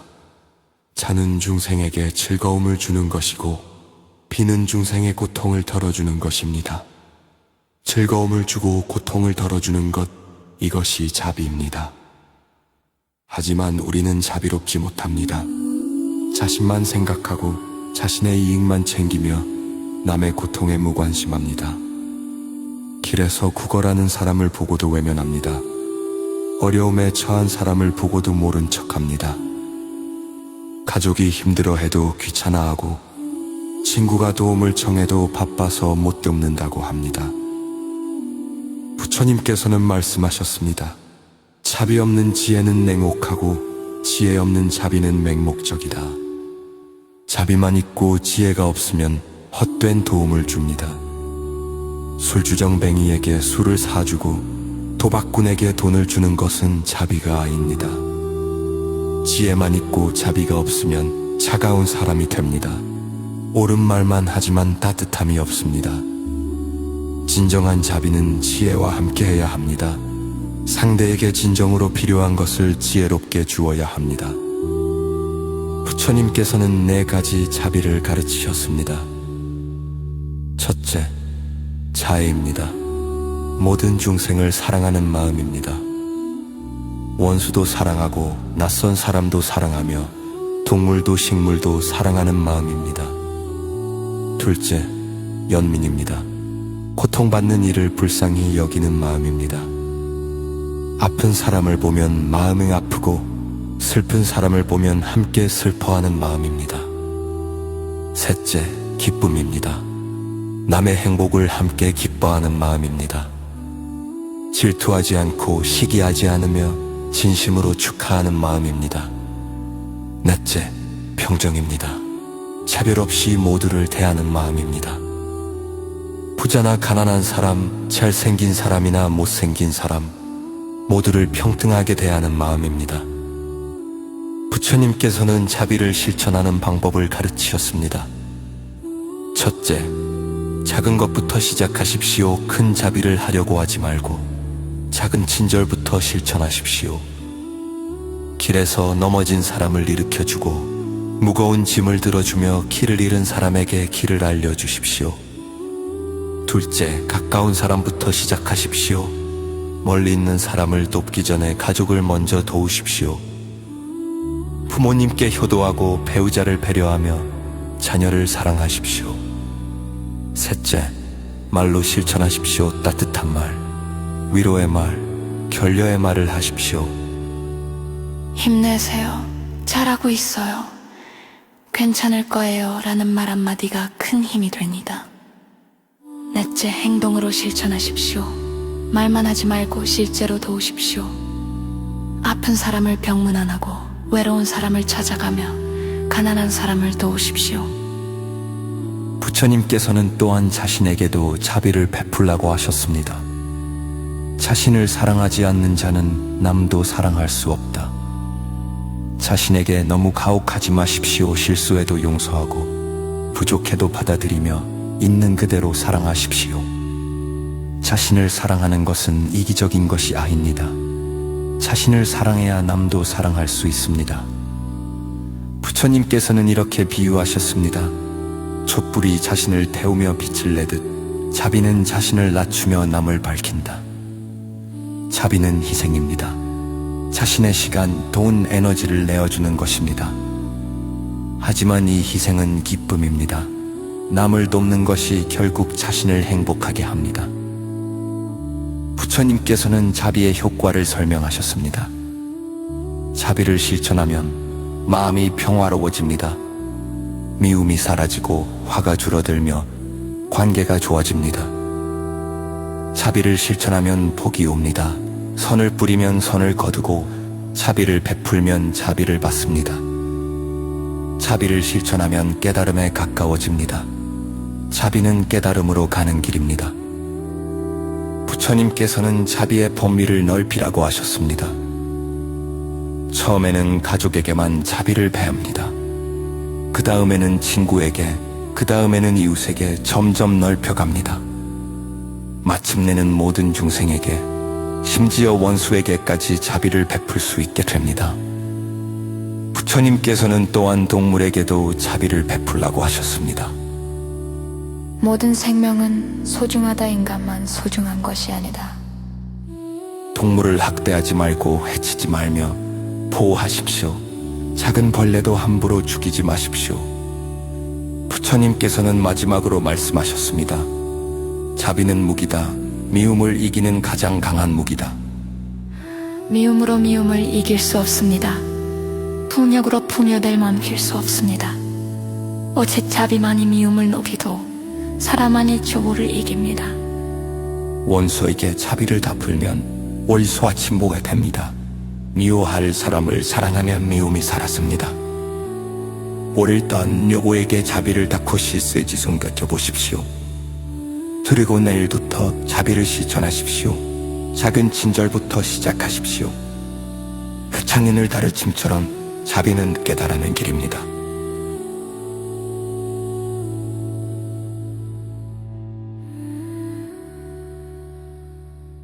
부처님께서 말씀하셨습니다.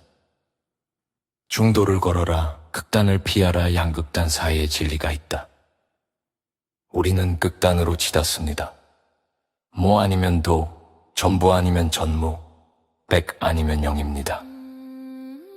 다이어트를 하면 굶고, 운동을 시작하면 과하게 하며, 일을 하면 밤을 새웁니다. 공부할 때는 미친 듯이 하고, 쉴 때는 아예 놓아버리며, 사랑할 때는 모든 것을 주고, 헤어지면 모든 것을 끊습니다. 부처님께서는 이것이 고통의 원인이라고 말씀하셨습니다. 극단은 고통을 만든다. 부처님 자신도 극단을 경험하셨습니다. 왕자로 태어나 극도의 쾌락 속에 살았고 출가 후에는 극도의 고행을 하셨습니다. 6년간 거의 먹지 않고 자지 않으며 온갖 고통을 감내하셨습니다. 하지만 깨달음을 얻지 못했습니다. 어느 날 강가에서 검은고 소리를 들으셨습니다. 스승이 제자에게 말했습니다. 줄이 너무 팽팽하면 끊어지고 너무 느슨하면 소리가 나지 않는다. 부처님께서는 깨달으셨습니다. 중도다. 너무 팽팽하지도 너무 느슨하지도 않게 중간을 걸어야 한다. 그날 밤 보리수나무 아래에서 명상하시며 깨달음을 얻으셨습니다. 부처님께서는 중도를 이렇게 설명하셨습니다. 극단적인 쾌락도 피하고 극단적인 고행도 피하라.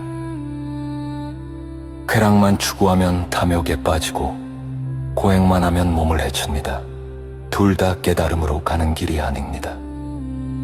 중도는 적당함입니다. 너무 많지도 너무 적지도 않게, 너무 빠르지도 너무 느리지도 않게 균형을 맞추는 것입니다. 먹을 때도 중도입니다.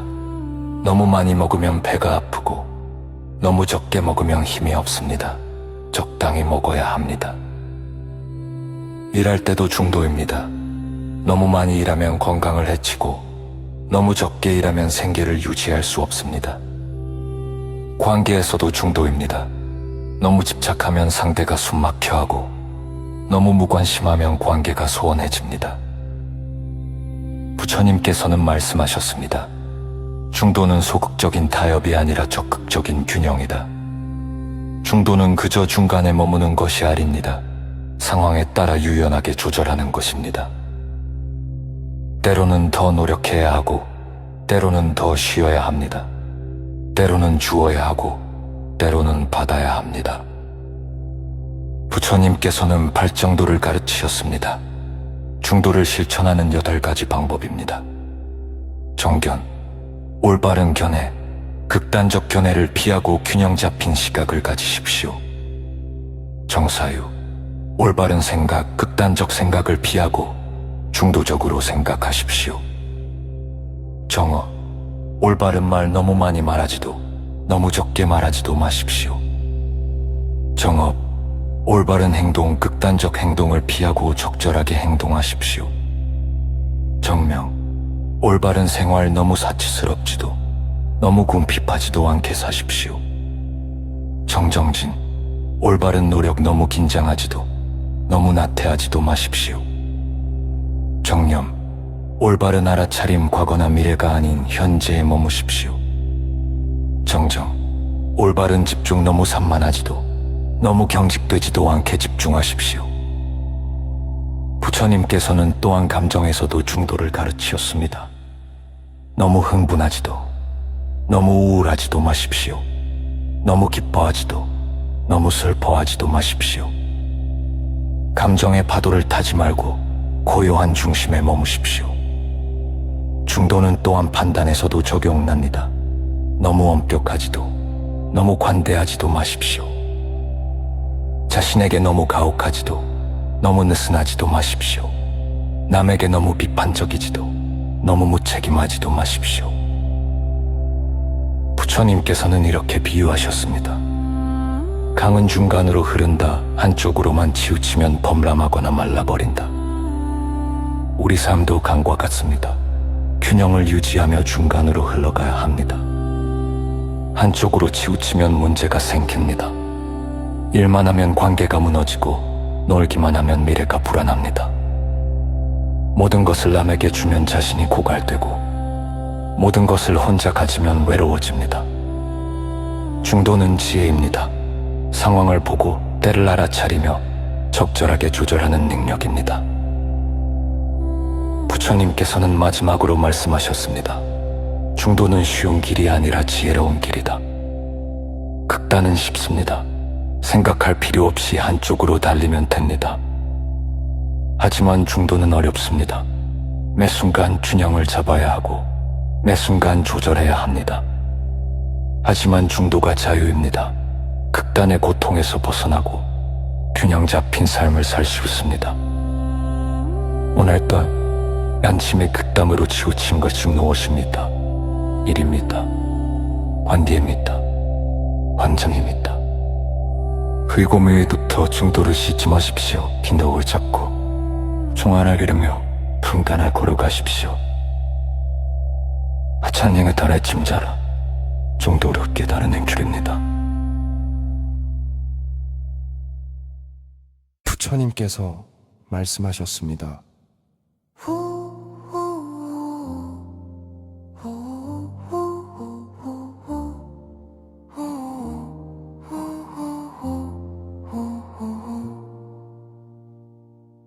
부처님께서 말씀하셨습니다. 과거도 미래도 아닌 오직 지금 이 순간만이 진실이다. 우리는 지금 이 순간에 있지 않습니다. 몸은 여기 있지만 마음은 과거나 미래를 헤매고 있습니다. 식사를 하면서도 이를 생각하고 사람과 대화하면서도 다른 생각을 하며 걸으면서도 휴대폰을 봅니다. 아침에 샤워를 하면서 오늘 할 일을 생각합니다. 따뜻한 물의 감촉을 느끼지 못하고 샤워의 상쾌함을 느끼지 못합니다.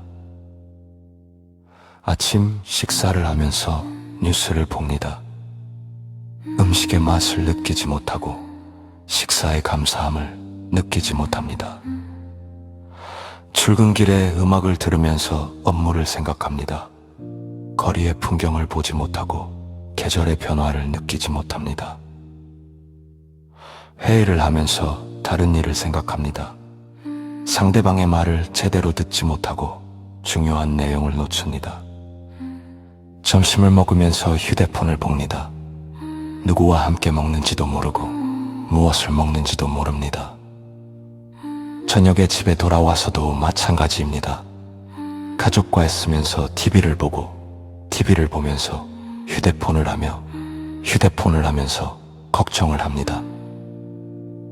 부처님께서는 이것이 문제라고 말씀하셨습니다. 현재에 있지 않으면 삶을 놓친다. 삶은 지금 이 순간의 연속입니다. 지금을 놓치면 삶 전체를 놓치는 것입니다. 아이가 자라는 순간, 꽃이 피는 순간, 사랑하는 사람의 미소, 따뜻한 햇살, 시원한 바람 모두 지금 이 순간에 있습니다. 하지만 우리는 노천이다. 과거를 후회하고 미래를 걱정하느라 현재를 보지 못합니다. 부처님께서는 현재에 머무는 것을 깨어있음이라고 하셨습니다. 깨어있는 자는 현재에 있고 잠든 자는 과거와 미래를 헤맨다. 어떻게 현재에 머물 수 있을까요? 부처님께서는 마음챙김을 가르치셨습니다. 마음챙김이란 지금 이 순간을 알아차리는 것입니다. 판단하지 않고 있는 그대로 알아차리는 것입니다. 걸을 때 걷는 것을 알아차립니다. 발이 땅에 닿는 느낌, 다리가 움직이는 느낌, 멍을 균형을 곤히요. 먹을 때 먹는 것을 알아차립니다. 음식의 색깔, 냄새, 질감, 맛을 온전히 했다. 숨 쉴 때 숨 쉬는 것을 알아차립니다. 공기가 들어오고 나가는 것을, 가슴이 오르내리는 것을 낳는다. 부처님께서는 말씀하셨습니다. 호흡을 알아차리는 것이 현재로 돌아오는 가장 쉬운 방법이다. 마음이 과거나 미래로 가면 호흡으로 돌아오십시오. 숨이 들어오는 것을 느끼고 숨이 나가는 것을 느끼십시오. 호흡은 항상 현재에 있습니다. 과거의 호흡도 미래의 호흡도 없습니다. 오직 지금의 호흡만 있습니다. 부처님께서는 또한 말씀하셨습니다.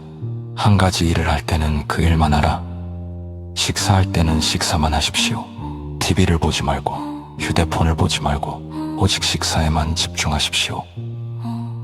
걸을 때는 걷기만 하십시오. 생각하지 말고 계획하지 말고 오직 걷는 것에만 집중하십시오. 대화할 때는 대화만 하십시오. 다른 생각하지 말고 대답을 준비하지 말고 오직 상대방의 말을 들으십시오. 부처님께서는 이렇게 비유하셨습니다. 물이 고요해야 달이 비친다. 마음이 현재에 고요해야 진리가 보인다. 마음이 과거와 미래를 오가면 물결이 일어나듯 흔들립니다. 현재에 머물면 고요해집니다. 고요한 마음에서 지혜가 나옵니다. 고요한 마음에서 평화가 옵니다. 현재에 머무는 연습을 하십시오. 처음에는 어렵습니다. 마음은 계속 과거와 미래로 가려고 합니다. 하지만 포기하지 마십시오. 마음이 떠날 때마다 다시 현재로 데려오십시오. 수백 번, 수천 번 반복하십시오. 부처님께서는 말씀하셨습니다. 현재에 머무는 것이 명상이다. 특별한 것이 아니다. 명상은 산속에 가서 하는 것이 야위입니다. 일상에서 하는 것입니다.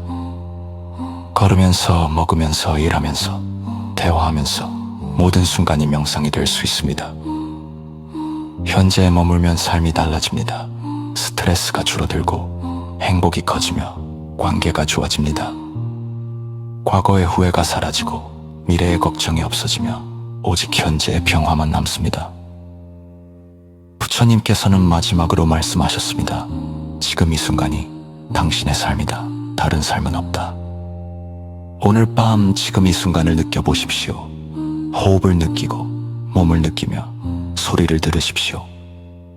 그리고 내일부터 매 순간을 깨어서 사십시오. 현재에 머물며 삶을 온전히 경험하십시오. 부처님의 가르침처럼 현재에 머무는 것이 개가라는 시돌입니다. 부처님께서 말씀하셨습니다. 집착은 모든 고통의 뿌리다. 집착을 버리면 고통도 사라진다. 우리는 하루 종일 무언가에 집착하며 살아갑니다. 사람에게 집착하고 물건에 집착하며 생각에 집착합니다. 아침에 눈을 뜨면 휴대폰부터 확인합니다. 누군가 메시지를 보냈을까? 좋아요가 달렸을까? SNS에 무슨 일이 있을까? 이것이 집착입니다. 휴대폰을 보지 않으면 불안하고 메시지가 없으면 외롭고 좋아요가 적으면 실망합니다. 출근길에는 어제 상사가 한 말에 집착합니다. 그 말의 의미는 무엇이었을까? 나를 비난한 것일까? 계속 생각합니다. 회사에서는 일의 결과에 집착합니다. 완벽해야 한다고, 실수하면 안 된다고, 최고가 되어야 한다고 자신을 몰아붙입니다. 점심시간에는 동료들의 대화에 집착합니다. 나에 대한 이야기는 아닐까? 나를 싫어하는 건 아닐까? 의심하고 걱정합니다. 퇴근 후에는 배우자나 연인에게 집착합니다. 왜 연락이 없을까? 나를 사랑하지 않는 건 아닐까? 불안해합니다. 밤에 잠들기 전에는 내일에 집착합니다. 내일 회의는 어떻게 될까? 프로젝트는 성공할까? 걱정하며 잠을 이루지 못합니다. 부처님께서는 이것이 고통이라고 말씀하셨습니다. 집착이 우리를 괴롭게 만든다고 하셨습니다. 왜 집착은 고통을 만들까요? 집착은 우리가 통제할 수 없는 것을 통제하려는 시도이기 때문입니다.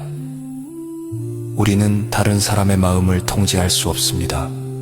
하지만 사랑하는 사람이 나를 사랑하기를 바라며 집착합니다. 우리는 미래를 통제할 수 없습니다. 하지만 일이 내 뜻대로 되기를 바라며 집착합니다. 우리는 과거를 바꿀 수 없습니다. 하지만 과거의 실수를 되돌리고 싶어하며 집착합니다. 부처님께서는 말씀하셨습니다. 물이 흐르는 대로 들어 억지로 흐름을 바꾸려 하면 물은 막히고 썩는다. 집착도 마찬가지입니다. 억지로 붙잡으려 하면 할수록 더 멀어지고 더 고통스러워집니다. 사랑하는 사람을 억지로 붙잡으려 하면 관계는 악화됩니다. 일의 결과에 집착하면 스트레스만 커집니다. 과거에 집착하면 현재를 잃어버립니다. 미래에 집착하면 불안만 커집니다. 그렇다면 어떻게 해야 할까요? 부처님께서는 놓아주라고 하셨습니다. 집착을 놓아주는 것이 포기하는 것은 아닙니다. 최선을 다하되 결과에 집착하지 않는 것입니다. 사랑하되 소유하려 하지 않는 것입니다. 노력하되 완벽을 강요하지 않는 것입니다. 부처님께서는 손의 비유를 들어 설명하셨습니다. 손을 꽉 쥐면 아무것도 들어오지 못한다. 손을 펴면 모든 것이 들어온다. 집착을 놓아주면 오히려 더 많은 것을 얻게 됩니다. 관계가 좋아지고 마음이 편해지며 삶이 자유로워집니다. 오늘 밤 당신이 집착하고 있는 것을 떠올려 보십시오. 무엇에 매달려 있습니까? 그것을 천천히 놓아주십시오. 손을 펴듯이 마음을 펴십시오. 부처님의 가르침처럼 집착을 놓아주는 것이 진정한 자유의 시작입니다. 부처님께서 말씀하셨습니다.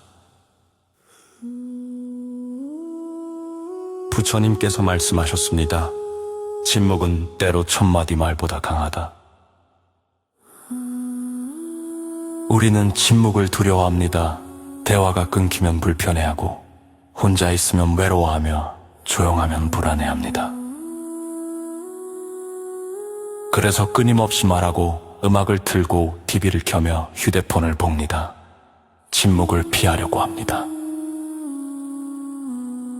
아침에 일어나자마자 휴대폰을 뉴스를 보고 메시지를 확인하며 소음으로 하루를 시작합니다. 출근길에는 이어폰을 끼고 음악을 듣습니다. 침묵의 시간을 견디지 못합니다. 회사에서는 동료들과 끊임없이 대화합니다. 업무 이야기, 잡담, 헌담으로 침묵을 메웁니다. 집에 돌아와서는 TV를 늦춰 혼자 있는 침묵이 두렵기 때문입니다. 부처님께서는 침묵의 가치를 가르치셨습니다. 침묵 속에서 지혜가 자라고 소음 속에서 혼란이 커진다. 침묵은 빈 것이 아닙니다. 침묵은 충만한 것입니다. 소음이 없어서 오히려 더 많이 들을 수 있습니다. 침묵 속에서 우리는 자신의 내면을 들을 수 있습니다. 마음의 소리를, 양심의 목소리를, 영혼의 속삭임을 들을 수 있습니다. 하지만 소음 속에서는 아무것도 들리지 않습니다. 바깥 소리만 들릴 뿐 내면의 소리는 묻혀버립니다. 부처님께서는 자주 침묵 수행을 하셨습니다. 며칠씩 아무 말도 하지 않고 고요히 명상하셨습니다. 제자들이 물었습니다. 왜 말씀하지 않으십니까? 부처님께서 답하셨습니다. 말이 필요 없을 때는 침묵이 가장 좋은 대답이다. 부처님께서는 침묵의 3가지 유익을 가르치셨습니다. 첫째, 침묵은 실수를 줄입니다. 말을 하지 않으면 잘못된 말을 할 일이 없습니다. 많은 문제가 말에서 시작됩니다. 필요 없는 말, 경솔한 말, 화난 말로 관계가 깨지고 문제가 생깁니다. 침묵하면 이런 실수를 피할 수 있습니다. 둘째, 침묵은 에너지를 보존합니다. 말하는 것은 에너지를 소모하는 일입니다. 쓸데없이 말을 많이 하면 피곤해집니다. 침묵하면 에너지를 아낄 수 있습니다. 셋째, 침묵은 깊이를 더합니다. 말이 적은 사람이 더 신뢰받고 더 존경받습니다. 항상 떠드는 사람은 가볍게 보이지만 필요할 때만 말하는 사람은 무게감이 있습니다. 부처님께서는 침묵해야 할 때를 가르치셨습니다. 첫째, 화가 날 때 침묵하십시오. 화난 상태에서 하는 말은 거의 후회하게 됩니다. 10가지 세는 동안 침묵하십시오. 그러면 화가 조금 가라앉습니다. 둘째, 확신이 없을 때 침묵하십시오. 모르는 것은 솔직히 모른다고 하거나 침묵하십시오. 아는 척하며 말하다가 거짓말하게 됩니다. 셋째, 상대가 감정적일 때 침묵하십시오. 화난 사람, 슬픈 사람에게 말로 설득하려 하지 마십시오. 그저 함께 있어주고 들어주고 침묵으로 위로하십시오. 넷째, 필요 없을 때 침묵하십시오. 하고 싶은 말이 있어도 꼭 필요한 말이 아니면 침묵하십시오. 부처님께서는 이렇게 비유하셨습니다. 물이 고요해야 달이 비치듯 마음이 고요해야 지혜가 비친다. 마음을 고요하게 하는 가장 좋은 방법이 침묵입니다. 말을 멈추면 생각도 점점 고요해집니다. 침묵 수행을 시작하십시오. 하루에 10분만이라도 완전한 침묵의 시간을 가지십시오. 말하지 말고 듣지도 말고 휴대폰도 보지 말고 그저 고요히 앉아 있으십시오. 처음에는 어렵습니다. 말하고 싶은 충동이 일고 무언가 하고 싶어지며 불안해집니다. 하지만 계속하십시오. 점차 침묵이 편해지고 침묵이 즐거워지며 침묵이 피로해집니다. 부처님께서는 또한 말씀하셨습니다. 침묵은 듣는 것을 배우게 한다. 말을 멈추면 비로소 들을 수 있습니다. 새소리, 바람소리, 빗소리를 들을 수 있습니다.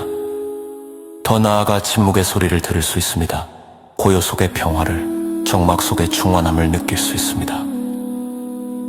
부처님께서는 마지막으로 말씀하셨습니다.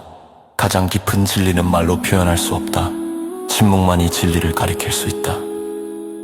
부처님께서 꽃 한 송이를 들어 보이셨을 때 제자들은 그 의미를 묻었습니다.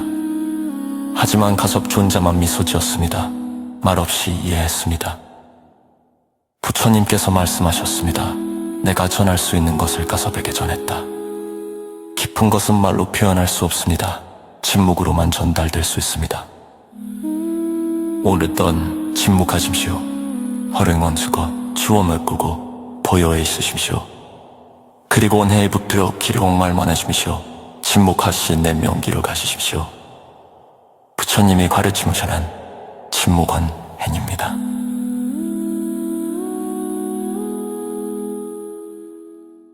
참, 부처님께서 말씀하셨습니다. 탐욕은 불과 같아서 모든 것을 태운다. 탐욕을 끄지 않으면 평화는 없다. 탐욕이란 무엇입니까? 필요 이상으로 원하는 것, 가져도 만족하지 못하고 더 원하는 것입니다. 우리는 탐욕 속에 살고 있습니다. 돈에 대한 탐욕, 명예에 대한 탐욕, 권력에 대한 탐욕, 쾌락에 대한 탐욕입니다. 아침에 일어나면 돈을 생각합니다. 어떻게 하면 더 많이 벌까? 어떻게 하면 더 모을까 생각합니다. 회사에 가면 승진을 생각합니다. 어떻게 하면 더 높은 자리에 올라갈까? 어떻게 하면 더 많은 권력을 가질까 고민합니다. 집에 돌아와서도 마찬가지입니다. 더 큰 집, 더 좋은 차, 더 비싼 옷을 원합니다. 부처님께서는 탐욕의 본질을 설명하셨습니다. 탐욕은 목마름과 같아 바닷물을 마실수록 더 목이 마르다. 탐욕은 채울 수 없습니다. 100만 원을 원하다가 1000만 원을 원하고 1000만 원을 가지면 1억 원을 원합니다. 1억 원을 가지면 10억 원을 원하고 10억 원을 가지면 100억 원을 원합니다. 끝이 없습니다. 부처님께서는 탐욕의 3가지 독을 말씀하셨습니다. 첫째, 탐욕은 현재를 망춥니다. 미래를 위해 현재를 희생하고 더 많이 가지려고 지금을 잃어버립니다. 돈을 모으려고 건강을 해치고 성공하려고 가족을 잃으며 명예를 얻으려고 친구를 버립니다. 둘째, 탐욕은 관계를 파괴합니다. 탐욕스러운 사람은 사람을 이용하고 배신하며 버립니다. 이익이 있을 때는 친하게 지내다가 이익이 없으면 등을 돌립니다. 셋째, 탐욕은 영혼을 병들게 합니다. 탐욕에 빠지면 양심이 마비되고 도덕성이 무너지며 인간성을 잃습니다. 부처님께서는 탐욕을 버리는 방법을 가르치셨습니다. 첫째, 필요와 욕망을 구별하십시오. 진정으로 필요한 것과 단지 원하는 것을 구분하십시오. 먹을 것, 입을 것, 잠잘 곳, 약, 이것은 필요입니다. 하지만 명품, 고급차, 큰 집, 이것은 욕망입니다. 필요는 채우되 욕망은 절제하십시오. 둘째, 만족을 배우십시오. 지금 가진 것에 감사하고 만족하십시오. 부처님께서 말씀하셨습니다. 만족을 아는 자는 가난해도 부자이고 만족을 모르는 자는 부자여도 가난하다. 조금 가졌어도 만족하면 행복하고 많이 가졌어도 만족하지 못하면 불행합니다. 셋째, 실천하십시오. 가진 것을 나누며 탐욕이 줄어듭니다. 돈을 쌓아두려고만 하면 탐욕이 커지지만 필요한 곳에 쓰면 탐욕이 약해집니다. 넷째, 무상을 깨달으십시오. 모든 것은 변하고 모든 것은 언젠가 잃게 됩니다. 돈도, 명예도, 권력도, 심지어 생명도 영원하지 않습니다. 집착할 필요가 없습니다. 부처님께서는 이렇게 비유하셨습니다. 탐욕은 부은 코 치즈와 같다.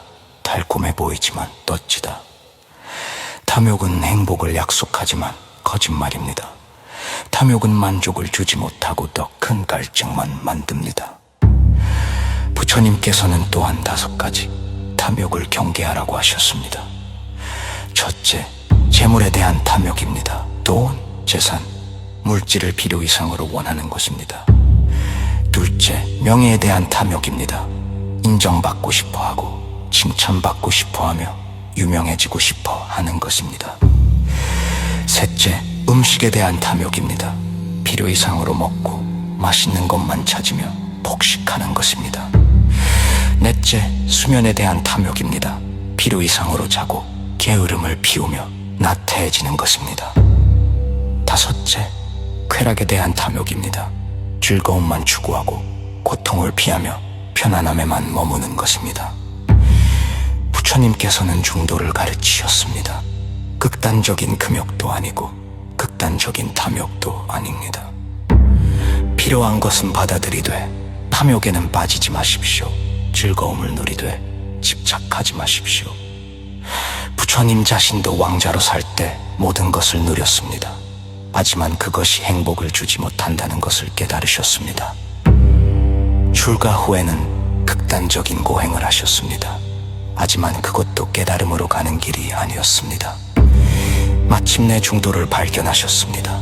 너무 많지도 너무 적지도 않게 균형을 맞추는 것입니다. 부처님께서는 탐욕을 버린 후에 자유를 말씀하셨습니다. 탐욕을 버리면 가벼워진다. 무거움지만 나다며 온과체도 자유로워진다. 품에 대한 탐욕을 버리면 덤의 놀이에서 벗어납니다. 명예에 대한 탐욕을 버리면 흠의 시장에서 자유로워집니다. 권력에 대한 탐욕을 버리면 경쟁에서 벗어납니다. 쾌락에 대한 탐욕을 버리면 중독에서 배담입니다. 부처님께서는 또한 말씀하셨습니다. 탐욕을 버리는 것이 독이 오는 것이 아니라 자유로 그치는 것이다. 탐욕을 버린다고 엉벌복 가지지 말라는 것이 아닙니다. 집착을 버리라는 것입니다. 가지들을 집착하지 않고 물이 달당하지 않으니 사용하지 성용하지 않은 것입니다. 부처님께서는 마지막으로 말씀하셨습니다. 탐욕의 골을 벌린 것이 열발이다. 탐욕이 사라지면 고통 것이 사라집니다. 더 이상 갈망하지 않고 더 이상 만족하지 않으면 평화를 누렸습니다. 오늘 밤 당신의 탐욕을 떠내보십시오. 모의생 지척하고있습니다. 불이공해이부 때 조금씩 내려놓으십시오. 탐욕을 버리고 만족을 배우십시오. 부처님의 가르침대로 탐욕을 버리는 것이 자유의 시절입니다.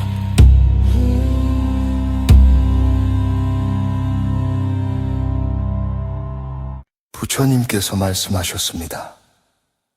화를 품는 것은 뜨거운 석탄을 쥐고 남에게 던지려는 것과 같다. 먼저 타는 것은 자기 손이다. 우리는 하루에도 몇 번씩 화를 냅니다. 아침 알람 소리에 화가 나고, 출근길 교통체증에 화가 나며, 회사에서 상사의 말에 화가 납니다. 점심시간 식당이 붐비면 화가 나고, 오후에 일이 꼬이면 화가 나며, 퇴근길 지하철이 밀리면 화가 납니다. 집에 돌아와서도 마찬가지입니다. 배우자의 말에 화가 나고, 아이들의 행동에 화가 나며, TV 뉴스를 보다가도 화가 납니다. 부처님께서는 화의 본질을 이렇게 설명하셨습니다. 화는 마음의 독이다. 몸을 병들게 하고 마음을 어둡게 하며 관계를 파괴한다. 화가 날 때 우리 몸에는 무슨 일이 일어날까요? 심장이 빠르게 뛰고 혈압이 올라가며 근육이 긴장갑니다. 호르몬이 분비되어 스트레스 상태가 되고 소화가 안 되며 머리가 좋지. 자주 화를 내면 고혈압이 생기고 심장병이 생기며 위장병이 생깁니다. 화는 우리 몸을 병들게 합니다. 마음도 마찬가지입니다. 화가 나면 판단력이 흐려지고 이성적으로 생각할 수 없습니다. 화난 상태에서 내린 결정은 대부분 잘못된 결정입니다. 화난 상태에서 한 말은 대부분 후회하게 됩니다. 관계도 파괴견이다. 화를 내면 상대방도 화를 냅니다. 서로 화를 주고받다 보면 관계는 점점 나빠집니다. 가족에게 화를 내면 가정이 불화해지고, 직장에서 화를 내면 인간관계가 나빠지며, 친구에게 화를 내면 우정이 깨집니다. 부처님께서는 말씀하셨습니다. 한 번의 화로 100번 쌓은 공덕이 무너진다. 평생 선행을 쌓아도 한 번의 화로 모두 물거품이 됩니다. 오랜 시간 쌓은 신뢰도 한 번의 화로 무너집니다. 그렇다면 왜 우리는 화를 낼까요? 부처님께서는 그 원인을 설명하셨습니다. 첫째, 기대 때문입니다.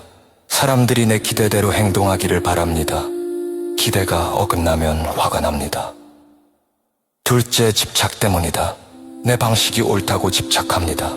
다른 방식을 받아들이지 못하고 화를 냅니다. 셋째, 자존심 때문입니다. 나를 무시했다고 느끼면 화가 납니다. 자존심이 상하면 참지 못합니다. 부처님께서는 화를 다스리는 방법을 가르치셨습니다. 첫째, 잠시 멈추십시오. 화가 날 때 즉시 반응하지 마십시오. 10까지 세고 깊게 숨을 쉬십시오. 둘째, 관찰하십시오. 왜 화가 나는지 스스로에게 물어보십시오. 정말 화낼 만한 일입니까? 셋째, 상대를 이해하십시오. 상대방도 나름의 이유가 있습니다. 그 사람의 입장에서 생각해 보십시오. 넷째, 용서하십시오. 용서는 상대를 위한 것이 아니라 나를 위한 것입니다. 화를 놓아주면 내가 편해집니다. 부처님께서는 이렇게 비유하셨습니다. 참을 인자 3번이면 살인도 면한다. 1번 참으면 후회를 면하고, 2번 참으면 싸움을 면하며, 3번 참으면 큰 화를 면합니다. 화를 참는 것이 약한 것이 아닙니다. 오히려 강한 것입니다. 자신의 감정을 조절할 수 있는 사람이 진정으로 강한 사람입니다. 부처님께서는 또한 말씀하셨습니다. 화를 화로 갚으면 화는 끝나지 않는다. 사랑으로 갚아야 화가 끝난다. 누군가 당신에게 화를 내면 화로 갚지 마십시오. 이해하고 용서하십시오. 그것이 쉽지 않다는 것을 부처님도 아셨습니다. 그래서 조금씩 연습하라고 하셨습니다. 오늘 밤부터 시작하십시오. 작은 것부터 참아보십시오. 화가 날 때마다 잠시 멈추고 깊게 숨을 쉬십시오. 그리고 스스로에게 물어보십시오. 이것이 정말 화낼 만한 일인가? 일주일 후에도 화가 날까? 대부분의 일은 시간이 지나면 사소해집니다. 지금 당장은 중요해 보여도 나중에는 웃으며 넘길 일들입니다.